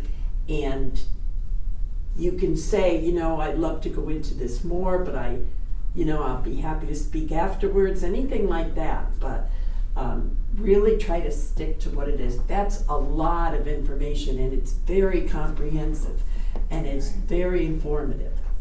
It's also very tight. Yeah, typically So- what you want to do is, on a slide is just basically, highlight, right? Right, they can read the slide as well as anyone. Right, they can be reading it while you're speaking. But there's usually one or two highlights on the slide that you'll want to kind of pop, and then just stay on that, and then let them. And what you could do is you could tell them that if they want, if any of the council members want you to send them the presentation, you can Well, they'll email have it to them. They'll have it. Oh, good. Yeah, they've Okay, got- good. they This will already be have- part of their packet. Oh, good, Yeah. good. It's well presented, very understood, and if they don't know, then they'll open their eyes, so they can know and Yeah. understand. But by them participating here with the food distribution, they know. Yeah. And that's There's no question about it. that's the point. Starting with the food table, starting with the momentum is building. We need you to focus. You've come here to the food table. We need you to focus now on job secure, all the things we want them to hear about. Right, it's like opening up the door. Yep, we really want them to pay attention to what's going on here and the fact that as 30% of the voting population pay attention. Yeah. So more and more they get all this information from us. Well, and that's an interesting thing to bring up because older Americans do vote more Right. Yes. as a percent. That 30% of the population votes more too than the That's- rest of the population. That's Per our capita. Per that's capita. our hope. That's our hope. They actually recognize that. Yeah, they That need this to. is not just 30% of the population. It's 30% of the what's higher of the voting population. Kids under 18 don't vote. So So that's data too that Yeah. That's needs to be so collected. if you have any suggestions, great. That line, it's a great one. Part of the reason we wanted to do it today was to get the wind out of our sails. Right, exactly. And that's a great thing to do first. Oh, yeah. Because you Yeah. get that opportunity to kind of think about what you're saying and hear what you're saying, and then you say, okay, well, I could cut it back here, I don't need that much information here, and it's like practicing. I mean, that's what you did a dress rehearsal. Yep. I think you hit on the way everything is framed is perfect. You both did a great job with the recommendations and feedback from the board to capture everything. You have the right amount of information and great feedback and suggestion is to not overload in one space. You provided the right pieces of information to make the point for each of those slides. Yeah, don't worry about digging into that unless there's a chance because you're on the agenda, there should be time for them to ask questions after if they have it. But you're knowledgeable, you have this information, and look how quickly you just pull that out of your back pocket for how many hours for volunteers that come out of Longmont, right? And you know over 300 visits in the past 3 years, and just these things. You are the knowledge. You are the keepers of knowledge with that information in that conversation, and I'll be there if you need me as well. And if we don't know, it's okay. Well, we'll get back to you on that one. Right? We'll get back to you. And we don't have to, if we don't know it right there, we don't have to panic to try to get that information right away. You know, We just know it's a lot, right? That's the thing. So we know it's a lot of people, but I'll get you that exact number if you need it. So I'm gonna meet Popkin tonight on another topic, but would it help if I gave him because I don't think anybody in this council's seen this. I mean, if I just share with one person, that doesn't break the sunshine law, right? If I just share this with one I would person. hang on to it and just present. I don't know if I'd put it in his hands right away. Okay, I That wouldn't, one especially has with it being to be next on. Tuesday. yeah, I don't know what that may or may not do. okay. When the council, when they're here in the food district, they enjoy it. They speak to people, Spanish or English or broken, whatever, and they enjoy it. I tell them little stories about them and I feed them, this one this, and this one that, and they really enjoy it. One of the councilmen brought his little kid and was helping, enjoyed it, and they really enjoy it, and it becomes personal to them that they're, connected with the community. Right. That makes it. Ronnie, when you sent this out to us, whenever that was, 2 days ago, did Matthew Popkin get copied on that? On that one, I usually put him in it. I can't remember if he was or not. Because then that means he has the presentation. He may or may not. Let me see. Actually, he may not. Okay. Does not know. Oh, okay. Oh, good. All right. Yeah, thank you. Okay, so any input, let John or I know. If you want any changes, additions. If anybody like to be there on the 11th, it'd be nice to be able to point to the audience and say, here are our members. Because I'll ask you to put up your hand to show everybody our concerns. And that's what this is, the momentum we're trying to pick up. Pay attention. Okay. And that's I just 7 looked p.m., up- right? How, what percentage of older Americans 65 and above vote? 78%. So 78% of that 30% is voting, which is much higher than the younger population that votes. So they need to pay attention to that 30%. And all that data just came out. Yeah, yeah. So we will, With this last midterm, and they also looked at the, I'm just looking online. we'll make that point as best we can. All right, moving I along. just want to say, good job on this. Yeah. Very good job. Very That is good. so complete and so thorough. And you've done a really good job putting the right information together, not the right, but I mean, the important information together. I want to commend you both and everybody else who worked on it, if anybody else did. You did a really good job. This is something we can save and use for a lot of different things, We know not what just we're the doing. city council. It's presented Definitely. very Yeah. well. Multi-purpose. This Yeah, is something we can refer to other people and, if people have questions, this is a full compact packet. So Yeah, we're hoping- congratulations, you did Thank a you. very good job. Thank you. We're hoping that it might be a bridge to be something you do at the outreach, that we can show that Right. to people. Right.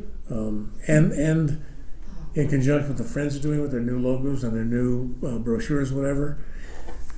What's fun to see is seniors getting more involved, and it's fun to see the city council show up. They've been at every single one of these. Yeah.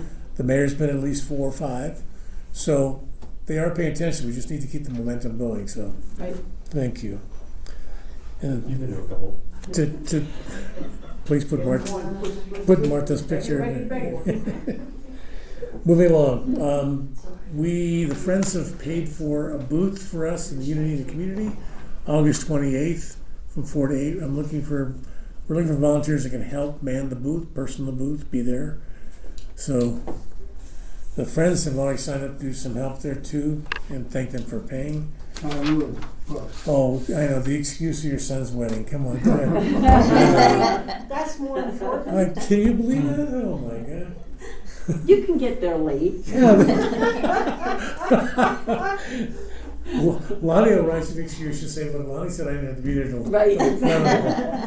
For the reception. Yeah.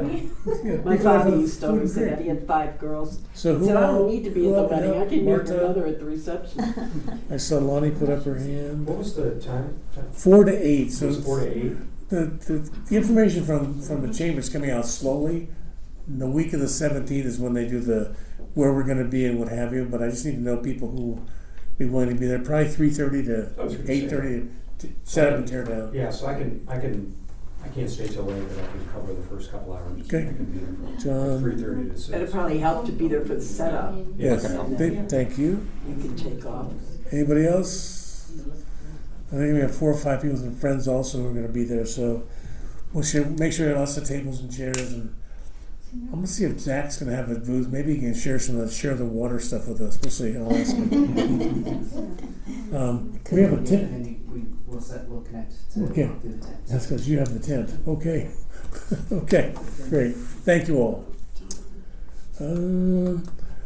We voted on having the. Did Was you it- put her down? Yeah. Oh, I did. You found Pepper. All right. Moving along, let's see. We all voted on having the Latino Community Committee set up. I'm going to ask Marta to start to speak to that and write what's going on in that community and submit that as part of our standing committee's reports for next time. I was out of town on the 16th, got back on the 1st, so I haven't been with you, but been telling people, about it. I've recruited 3 people that are interested in applying for the board. Great. Yes. Good. And they're, We need- they're excited, whatever, but it's not publicized yet until September, I think. When is the next interviews for advisory board? Ooh, I'd have to look. Usually in the fall, right? I thought it was Yeah. September or October. That's what, October. Actually, is it in November? I thought it was November. November's the I think we start advertising in October. for November interviews are November. Yeah. I Let's mean, the check. applications were gonna be out until September, that's what Yeah. the city clerk, Don Quintana told me.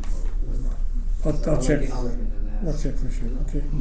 Here. I told him. Bylaws. Christina was going to check with the city attorney to see where that was. Yeah, So I have some, we'll be able to go through everything and I can do a report on that, at next board meeting. Next one, We okay, just got a response, so I'll have to go through everything. okay, Is that okay? yep.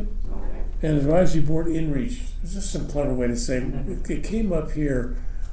Do you know how many volunteers here at the senior center at various activities? 300. There's 300 people volunteering, and so I thought about asking various groups that do things here to come and speak just for a few minutes to let the board members know what else is out there. I mean, there's peer support, they have a whole mental health support group, whatever. So I'd like to put aside, if we can, if you're okay with that, every other board meeting, whenever we can, to hear what other volunteers are here, what other groups are here. I went to a volunteer appreciation, others have been there. There were 150 people there. That's half the number of volunteers here. What do they do? So I'd like us all to hear about it so we can talk to other people about what groups are doing here. That's the clever advisory board in reach. What's here that we don't know about or we'd like to hear more about. So that's just to mention that to you. And that's important for the board to know Yes. what other groups are doing, Right. enjoying, and Right. what are the seniors about. So it's important that the seniors, the board knows, oh, this is Loteria, maybe I should go and stop by, play Loteria. I mean, we're talking about momentum. The outreach, Lonnie, we're beginning to do there to be able to talk about what other groups are here. What, not just what the senior center provides program-wise, but of volunteer opportunities, of which clearly there's a lot. Because they So- have, every month there's a birthday for somebody, there's 2, 3, or 4, and they come together and bring something and celebrate those individuals. Yeah. Whether it's your birthday, anniversary, whatever. By the way, tomorrow is my 60th anniversary. Congratulations. Whoa, 60. Oh, my God. 60. Are they doing anything? What? I'll let you know when I do something. Along those lines too, a lot of people have asked me, how do you become a volunteer at Senior Center? And I don't really know the answer to that. I just kind of look through the go and see, but they have questions that I can't answer. That's more than they ask me like, what's available that you know about, or I want to know more before I call that number. Yeah. What Yeah. So would be helpful to know. Their that. commitments. We ask People both are of our boards interested in just their to have the commitments. surface level information to direct them to staff. We don't want our boards, any boards, to be the experts with providing the information, how it processes, what is or is not available. It's just Oh no, I a mean just a handout. friendly conversation Yeah. about, Just a variety of everything. We have trips, we have help for setup, takedown for our events, for our programs, for information, our information booth, or table, I should say. So there's just a variety of everything. It's just what are you interested in, and see where that fits with it. is there a list anywhere of things that you're looking for, or training programs that they have to go through for anything, or? It's what do they want to do. We have one who just says, I want to help sort out the doors when they come for delivery. And so we will just walk them through that. It's not a training process for anybody. It's just that, let's show you how we do this, and they do that. So Is there's no, we need A, B, or C. It's I would like to volunteer. Where do you need me? And that's what the conversation is. Okay, well, what is your interest? What are your skill sets? What would you like to do? And we see where that fits. Do they just show up at the front desk and You ask? show up at the front desk, and the front desk will point them to, depending on what it is, who that point of contact. We have with our staff, we utilize different volunteers differently. If it's for peer support, then they would go to Kaylee. Right? Right. If it's for, I would like to be a trip leader, then they go to Terry. So it's just front desk helps navigate that. So show up at the front desk and ask. And what I've had questions about is simply, what am I committing to? Mm-hmm. What's the commitment, so. Right. What do you want to commit to? So Right, again, exactly. It's But as long as they don't have to worry about talking to someone, needing to know commitment first before they talk to Right, anybody. well, it depends. Then that's but fine. You got John Pillman over here who loves to talk to everybody. That's why he's with the CTC, helping everybody who comes through the door, Right. right? So just, what are the needs, what are the skill sets, what do you wanna do? Just come and find Okay. Join a group, Yep. join a Sounds class, good. or join whatever. Okay. So there's nothing online? No. Okay. No. I'm This- trying to get everybody online. Yeah. But we then, we do have to work with, depending on what the volunteer support is, work with our human resources team, because volunteers have to be vetted through human resources to do that work, so we connect them with that process. And on that note, the manager's report, you're up. And so we have, I'll start with just a message from Matthew Coffin, Councilmember Coffin, who couldn't be here today. He had a schedule conflict. And so he just wanted to share with everybody, to let everybody know that the RTD officially approved the new AL Pro Express bus from Denver International Airport to Longmont.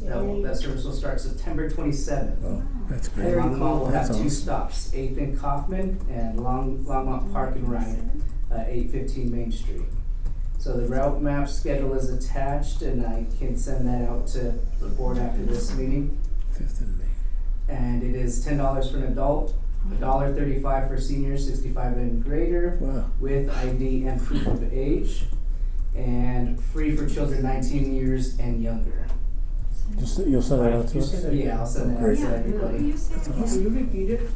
And I'll send it out to you. So it is $10 for adults, $1.35 for seniors 65 and older with proof of ID, 65 plus, not 55 plus. 65. That's not nice. That's not fair. And free for children 19 years and younger. Go for that. He also wanted to share, last night, City Council discussed the preparations for Sundance Film Festival, from transportation and construction to local business support and public safety. City Council will be discussing short-term rental policies, policy updates next Tuesday, so the meeting will all be at anyway. So you'll get to hear it all firsthand. In late July, the city moved forward with acquiring the former YMCA to create a new recreation center. This investment specifically comes from the Recreational Impact Fee Fund, which is revenue collected from new development fees in Longmont for investments specifically for new recreational facilities. Unfortunately, building a new rec center is fundamentally different, a different equation than that wasn't even close to being in the budget. Closer to 70 to 80 million rather than 8.4 million for this acquisition. And estimated development costs. So no new or increased taxes are needed, which is, that's good to know, right? After the agreement is finalized, the city expects construction to take 12 to 18 months to complete it before it opens. So, well, I guess we'll find out more when the city expects, well, I guess when the agreement is finalized, right? It's not finalized? What's that? It's not finalized? No, this is after the agreement is finalized, the city expects construction to take 12 to 18 months, so I wonder how long that process takes, and maybe we'll hear more about that next Tuesday. So he just wanted to share that with everybody Did he say the 8.4 million is just the purchase? for the acquisition. Not the rehab? Right, well, I don't know if that includes that, I guess you're right, 8.4 for the acquisition, I'm sure, and estimated developmental costs, sorry, Okay. includes that piece. So 8.4 for acquisition and estimated developmental costs versus the 70, 80 million for a new center. For a new one. So, well, how do we get a developmental? How do we? So, I'll send this out to you as soon as I'm done with this report, so you'll have that in your inbox as well. For my report, I just want to go over a few things. So we have our new Go, which arrived during closure. It's out here in the lobby. And so once we leave here, I'll make sure every board member gets one. And it's our Fall Go for September through December. The cover is a really neat cover. It has just a collection of all the different Go covers over the past 50 years on one cover, which is pretty cool. Yeah. Yeah. So take a look at that. 2026 maintenance closure, just want to share what was done in our facility. We got new windows in room A, new windows in room B. The trim, not in this room, of course, not in this room. They started painting the trim and the windowsills around the facility to match the paints in the billiard room and the lobby. So it's kind of like a grayish color that matches this carpet versus the maroon, which is on the windowsills of the door frames.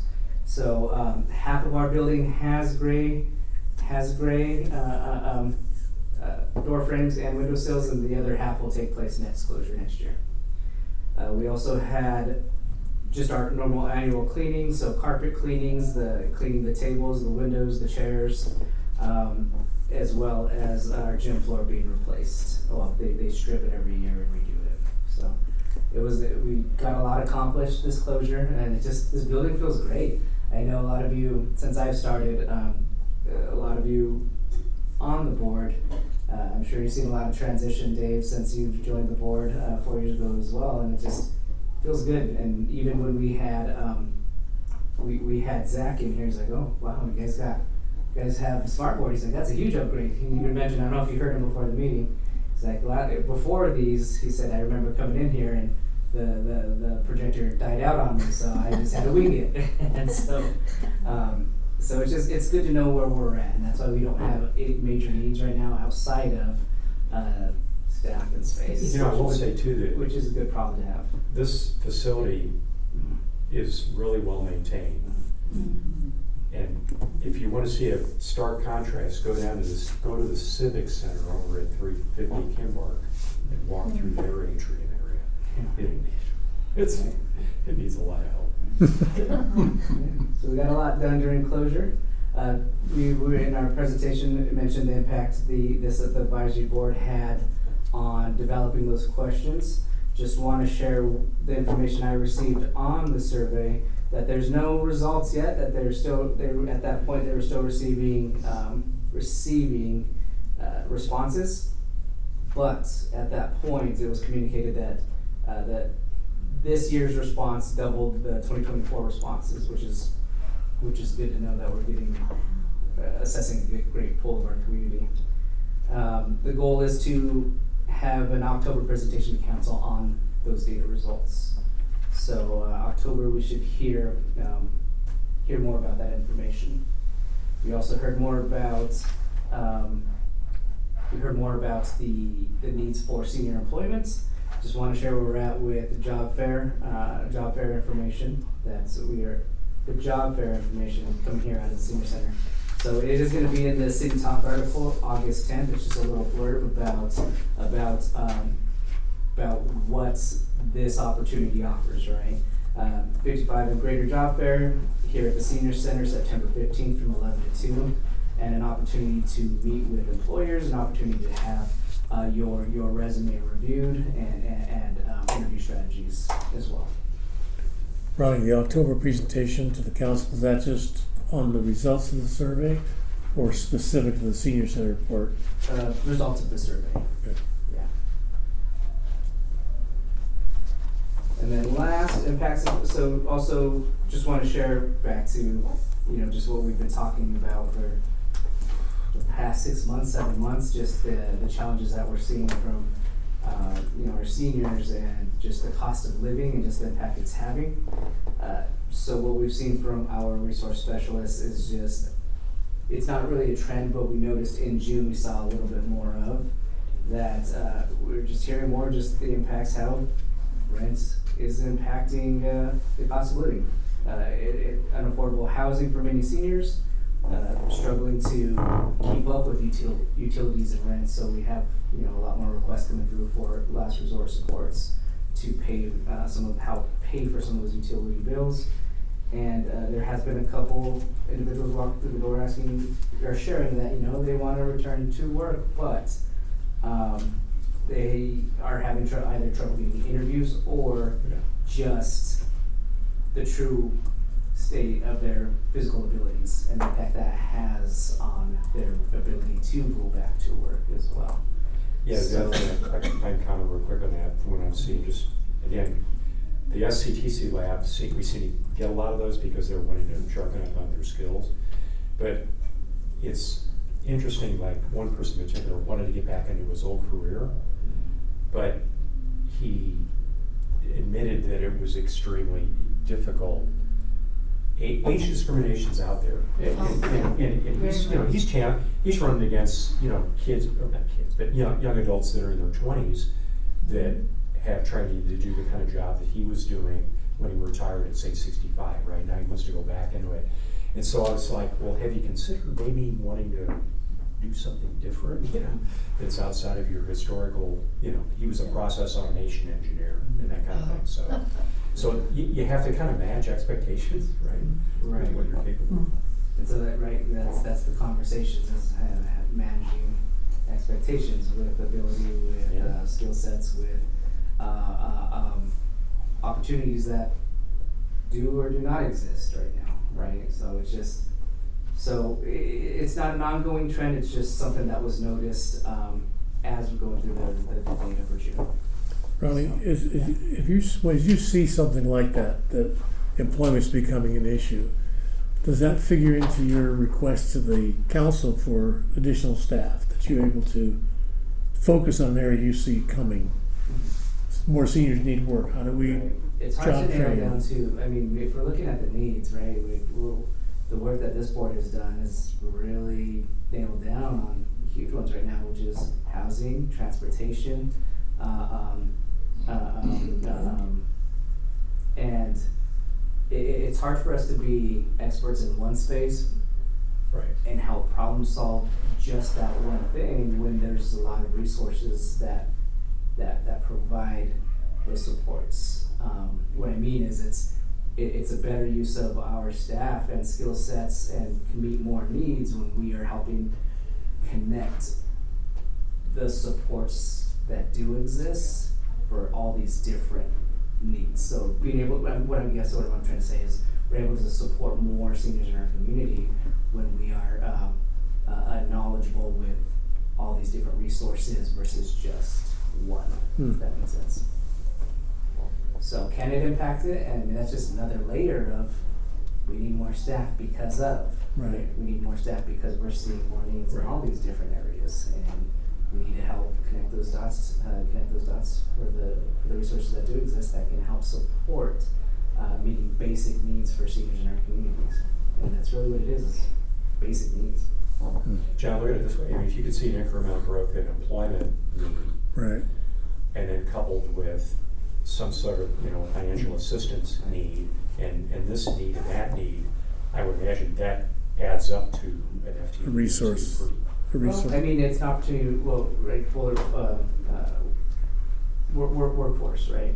It's just an opportunity for us to partner closer with them. Like, when we're over here talking about space, you know, how do we lock up one room for just employment specifically when, you know, we have a partnership with Boulder County Workforce? It's just an opportunity for us to strengthen that relationship and to provide this. Yeah, that's actually a little bit of that's in our report, to try to work, Dave and I try to work more closely with them, and then report back to you to say, hey, could be a way we can get more things channeled more efficiently over the workforce. Right. Because they've got the resources to handle it. Right, and versus us being an expert in that and meeting that one specific need, is there an opportunity for us to program them in our goals and give them space to do presentations, give them space to that same as the food table, right? We didn't need to create the solution, we need to partner with that support to provide the solution, and then that's just that would be another opportunity to provide that extension. Yeah, So agreed. Always better to join with somebody who's already doing it, Right. Mhm. Yeah. you know, the expert. Okay. Ronnie? That's it. The area agency on aging did not meet in July, so there's no report. They take off that month. John, Friends report? Yeah, I'm not gonna spend much time on it since it's in a nice little recap here for everyone.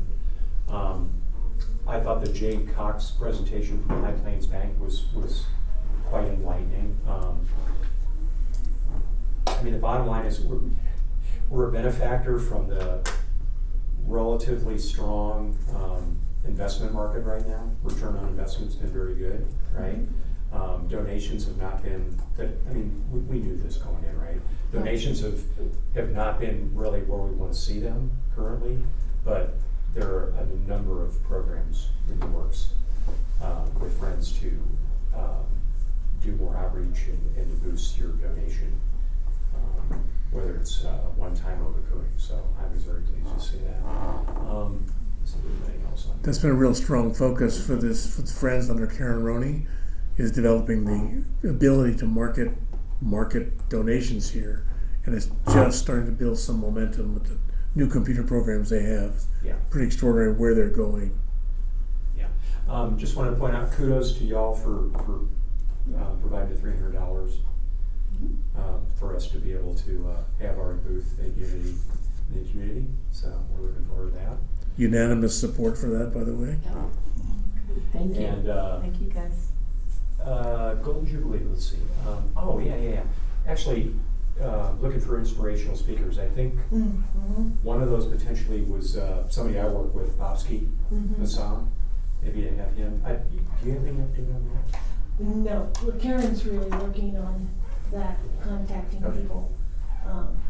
And I had brought up the possibility of contacting Carmen Ramirez. I don't know. She is such an inspirational person. Yeah.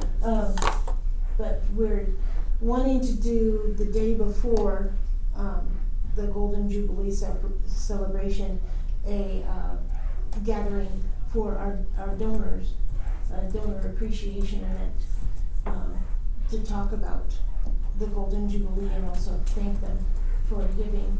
And that's where we want to have an inspirational speaker. So if you know anyone who is inspirational and a speaker and wants to speak on why we should give and why giving's good to the Friends for the Senior Center, that would be greatly appreciated, because we're looking at approaching people.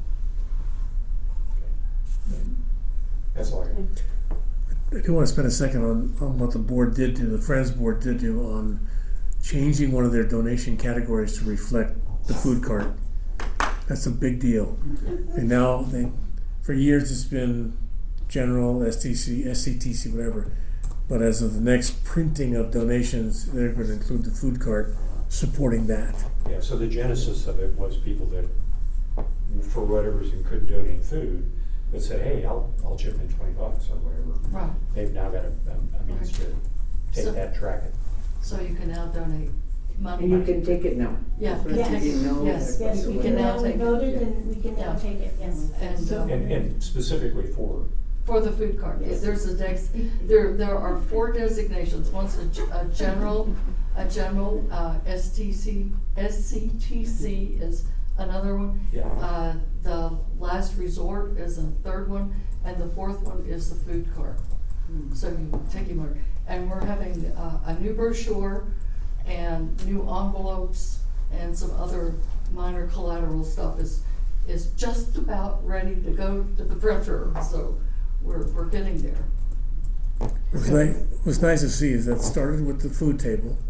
Now the Yeah. Friends have picked it up as a program.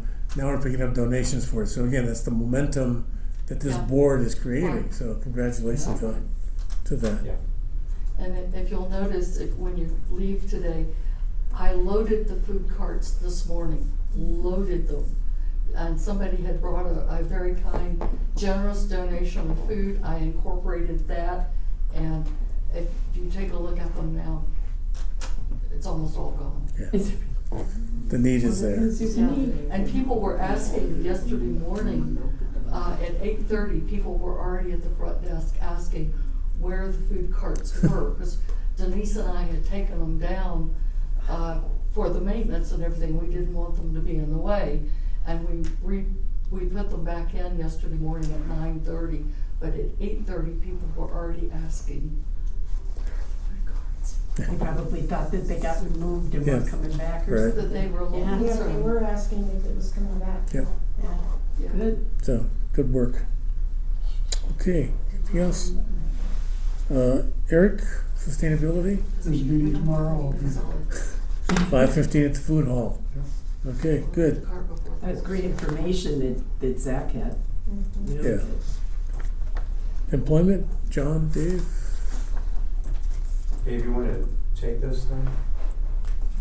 No, go ahead. Or you wanna? No, that's fine, you do it. Okay. We talked a little bit already about the job fair. What we're trying to do, so let me be clear, right? The job fair is being ran by Workforce.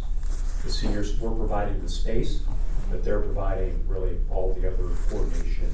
Correct, exactly, yeah. Okay. Yeah. So I want to be clear on that. I've had some communication with Workforce, Dave as well. We're a little premature. Like, ideally, what I want is I want to know who they're inviting, who's accepted. If there's a gap in that, then Dave and I are like, maybe we reach out to that organization directly to try to coax them into coming, right? So, and Lily doesn't seem to have a problem with that, but she hasn't provided the list of who's been invited yet. So we should get that pretty soon, hopefully. The second thing I want to comment, and so in this document here, there were a couple of questions that I asked Lily.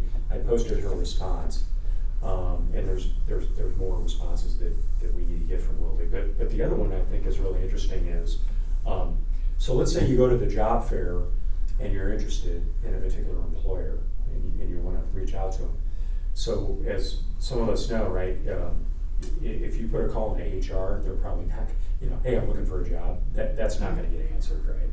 So some of the employers, we learned this from the last job fair, they have a number or an email address of a particular person at the company that you can reach out to, but others don't, right? So Lily has implied that for those employers, the inquiries would come directly into Workforce. So Workforce would basically act as the help desk or the front line for those seeking employment. And then Workforce, what she basically said is, if we can get those people to come into Workforce, then what we can do is kind of run them through our process, which is what kind of employment you're looking for. Because, probably going to it, but if you just look for one job with one employer, the probability you're going to get hired is extremely small. But if you go to Workforce and you say, I'm interested in a job, this is what I'm qualified to do, or maybe they can identify gaps in your skill set that Workforce can help fill, right? And then they can potentially say, we know a dozen employers potentially that might be looking for somebody with these skills, right? So those are the kind of conversations we still need to have with Lily to kind of figure that one out, so that we can better inform our seniors as to what they can do if they're interested in employment, if they go to the job fair and they're interested in taking the next step. Does that make sense? Okay. John Higginson, so there's a whole category, there's an employer, there was a job, there's a skill set within Workforce, a job category, I guess. And what do they call them? They call them like resource coordinators, similar to our resource specialists. I had it written down here somewhere.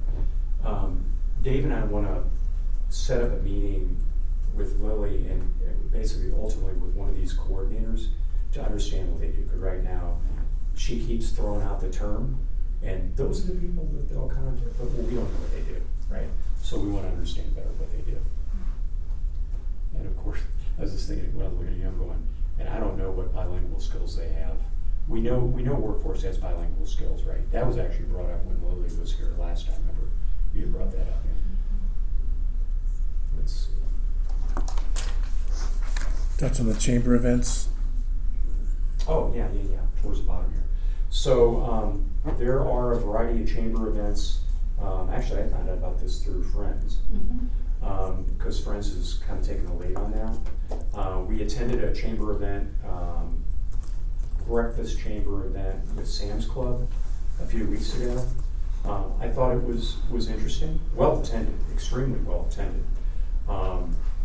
Dave, Johnny Gibbs was there. We did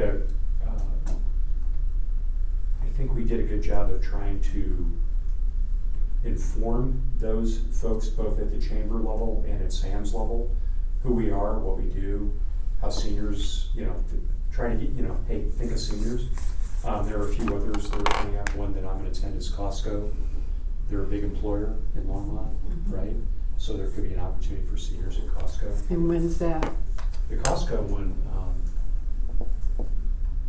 9/11, September 11. That one's a morning event as well.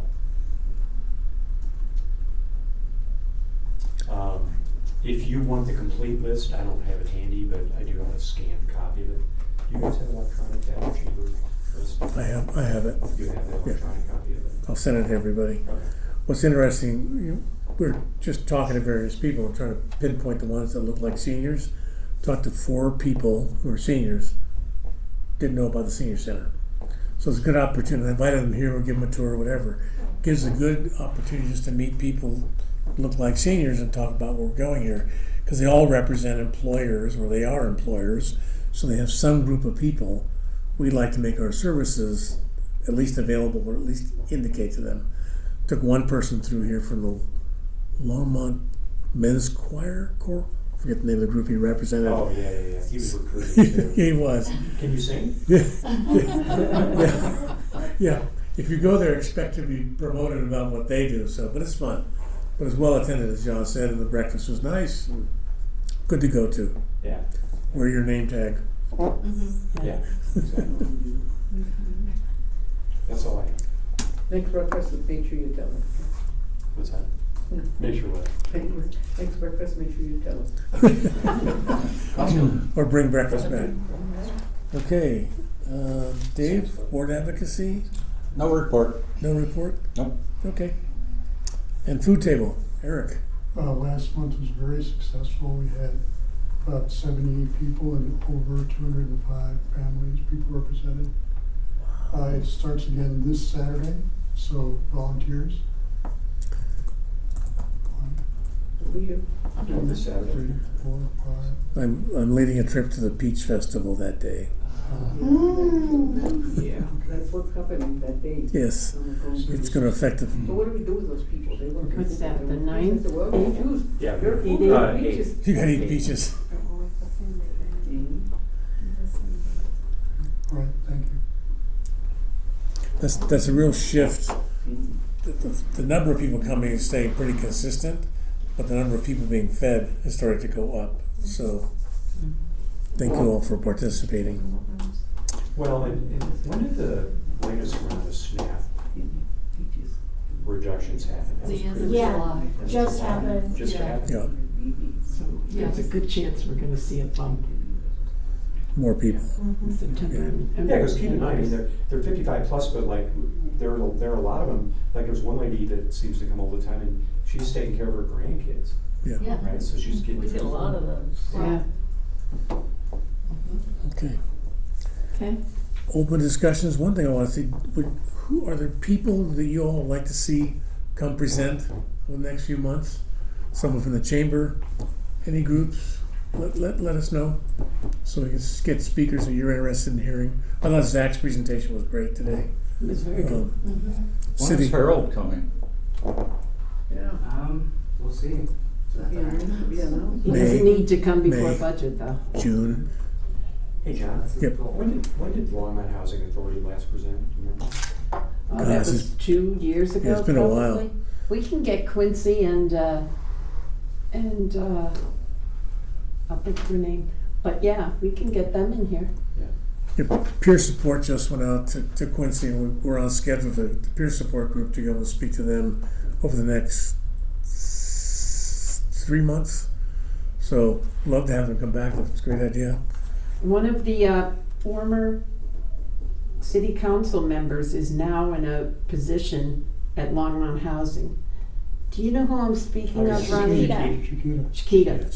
Chiquita is in that position at Longmont Housing, so if we could get Chiquita and Great idea. Quincy Williams in, Okay, I'll check. it'd be good for that.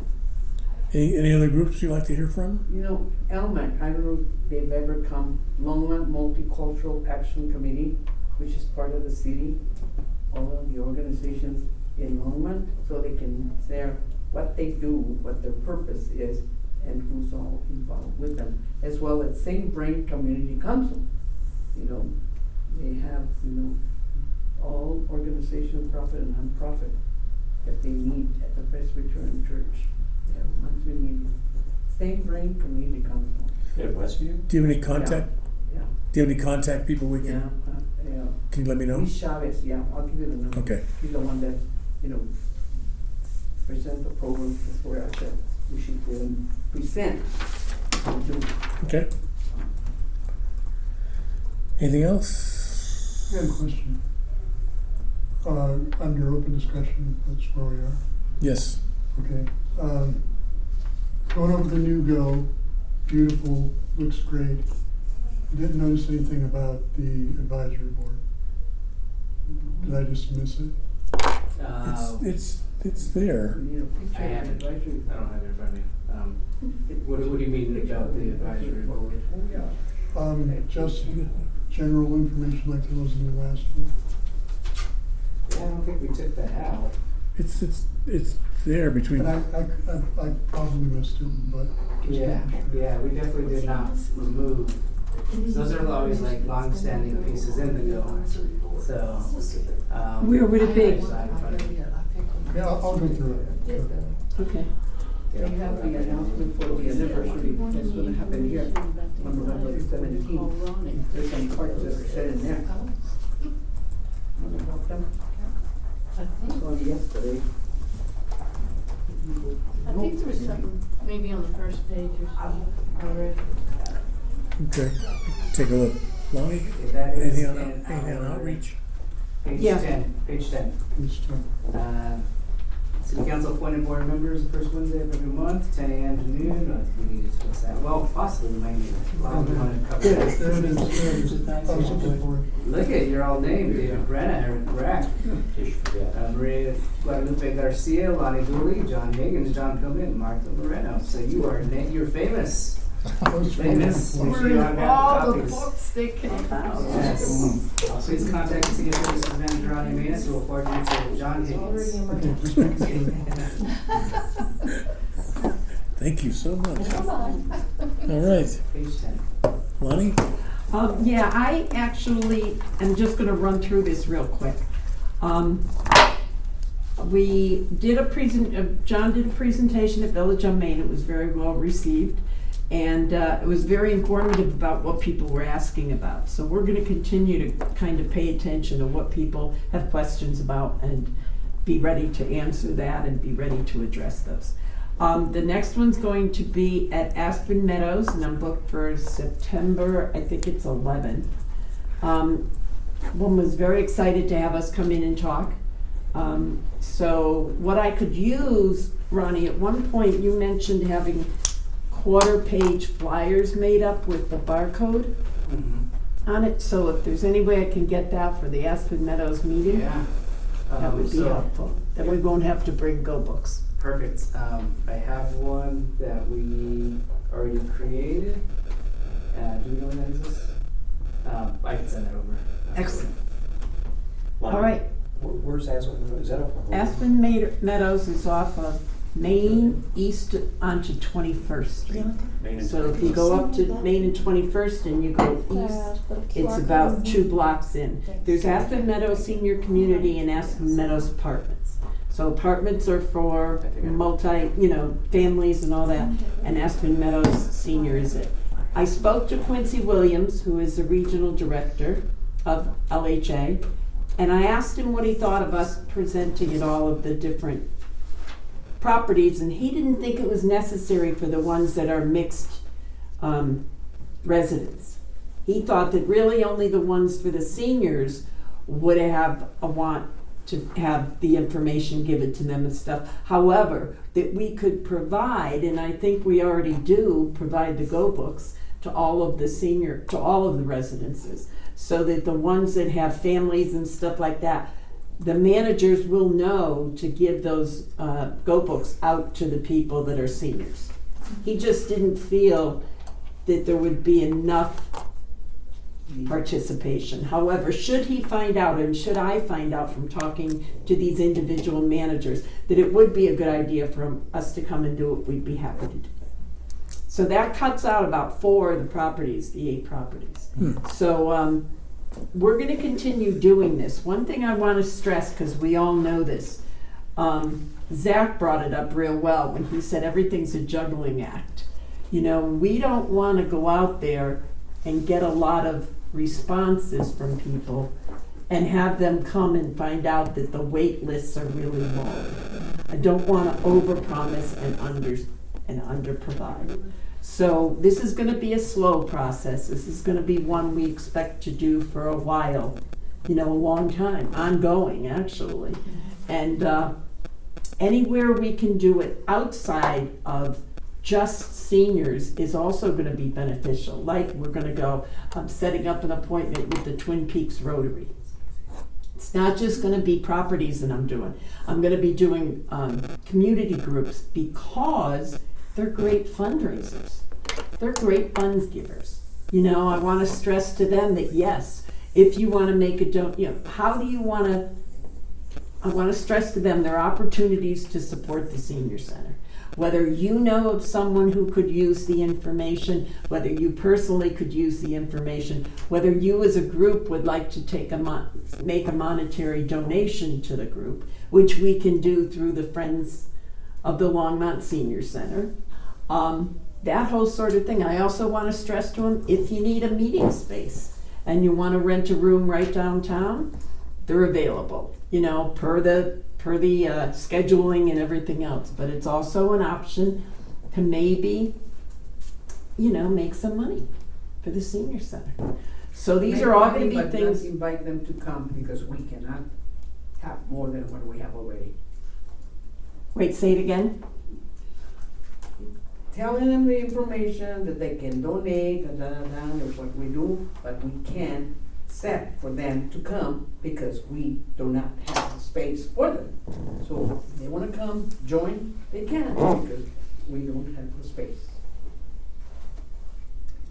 that right? We do in the evening. We have rooms available. Right, we do. We have rooms Yeah. available. That's not a problem yet. Yeah. So, and again, stressing all this stuff, you know, not getting a lot of people, not putting out so much information that we get a big return. Because we can't manage it yet. So it'll be a slower process. How does everybody feel that outreach is doing so far? What does everybody think of it? What? Oh, just What? It seems like your outreach, if you do enough outreach to maybe get the donors to them, so the money comes back, at the same time you're doing that, you're doing outreach to let them know what you're offering. So I'm saying there's kind of a catch there that you can't really regulate too much. Right. Right, and I would love to go full tilt out there and let everybody know what's going on in the senior center and stuff like that. I just don't want the outreach committee to be over-promising and under-delivering. So it's like we've said from the beginning, that's a juggling act that we're gonna be going through the whole time. I appreciate that. Yeah. I would think it's really hard to tell at this point, you know, you're just getting started. I guess I would ask Ronnie, have you had any consequence that you can see from the outreach efforts? Not at this time. I think Okay. again, if we're being mindful and careful in how we are, what outreach is and what it looks like, and this presentation is a good example of that surface level information with the right pieces of data to support. I think that's the information our community. Yeah, I think it's a building process, like you Right. said. Exactly. And I think what could happen too is the more people in the community who know about the senior center, whether it's anything they're personally, you know, interested in pursuing, or they just like knowing what goes on in Longmont, could help us budget-wise. You know, if you have a lot of people saying, hey, senior center needs more help, you know, the more you can get the word out to everybody, you never know where that support is coming from and where it could help us. So I think in that regard, you know, I just wanna make sure everybody's feeling like things are being done, but I don't wanna go real quickly. I think it's wanna a go good slowly. pace, I think you've got a good pace going, which is, and you're looking to build the momentum. Right. Because you gotta start somewhere, and I think the seeds are being distributed. Well, I did ask Ronnie about unity in the community, so that was answered. And I'm talking to Guillermo, he said the September NGLA meeting is a fair.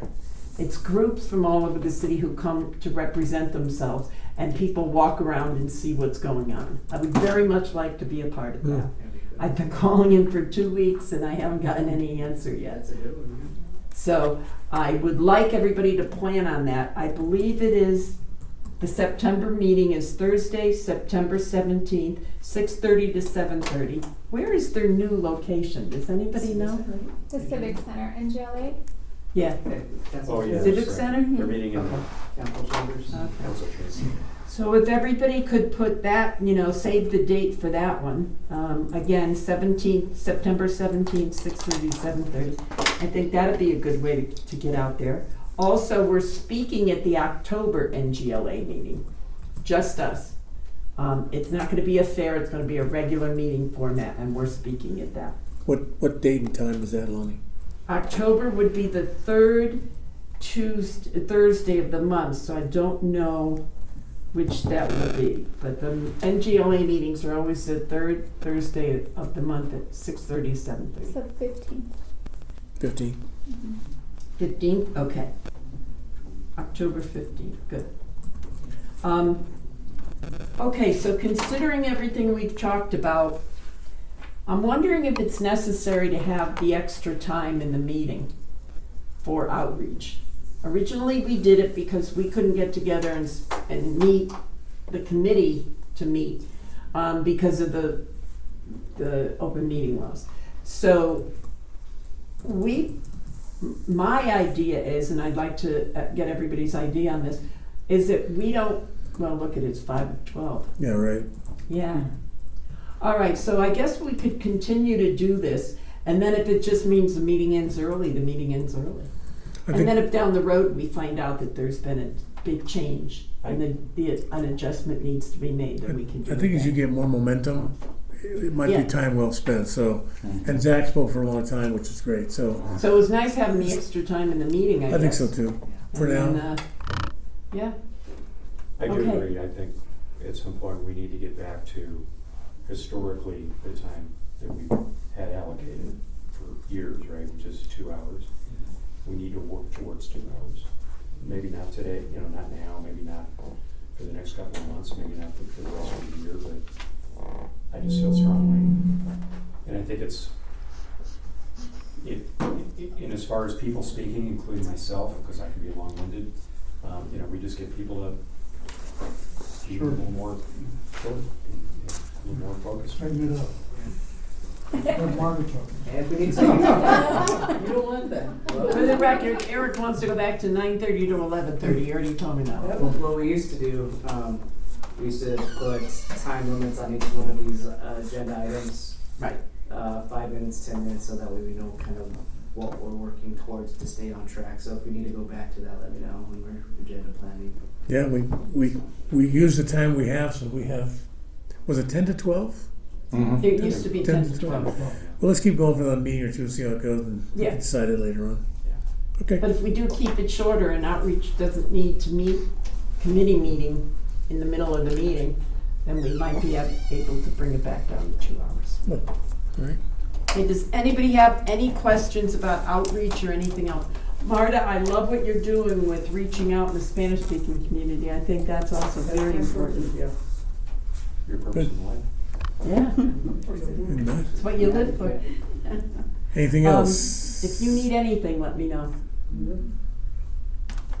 I'd like a motion to adjourn if that's appropriate. Oh, that was quick, yes. Motion been approved. All right. Eric, you made your point. All right, Eric. That's a nag. At 10:11:58. What do you do with all the 2 minutes to spare?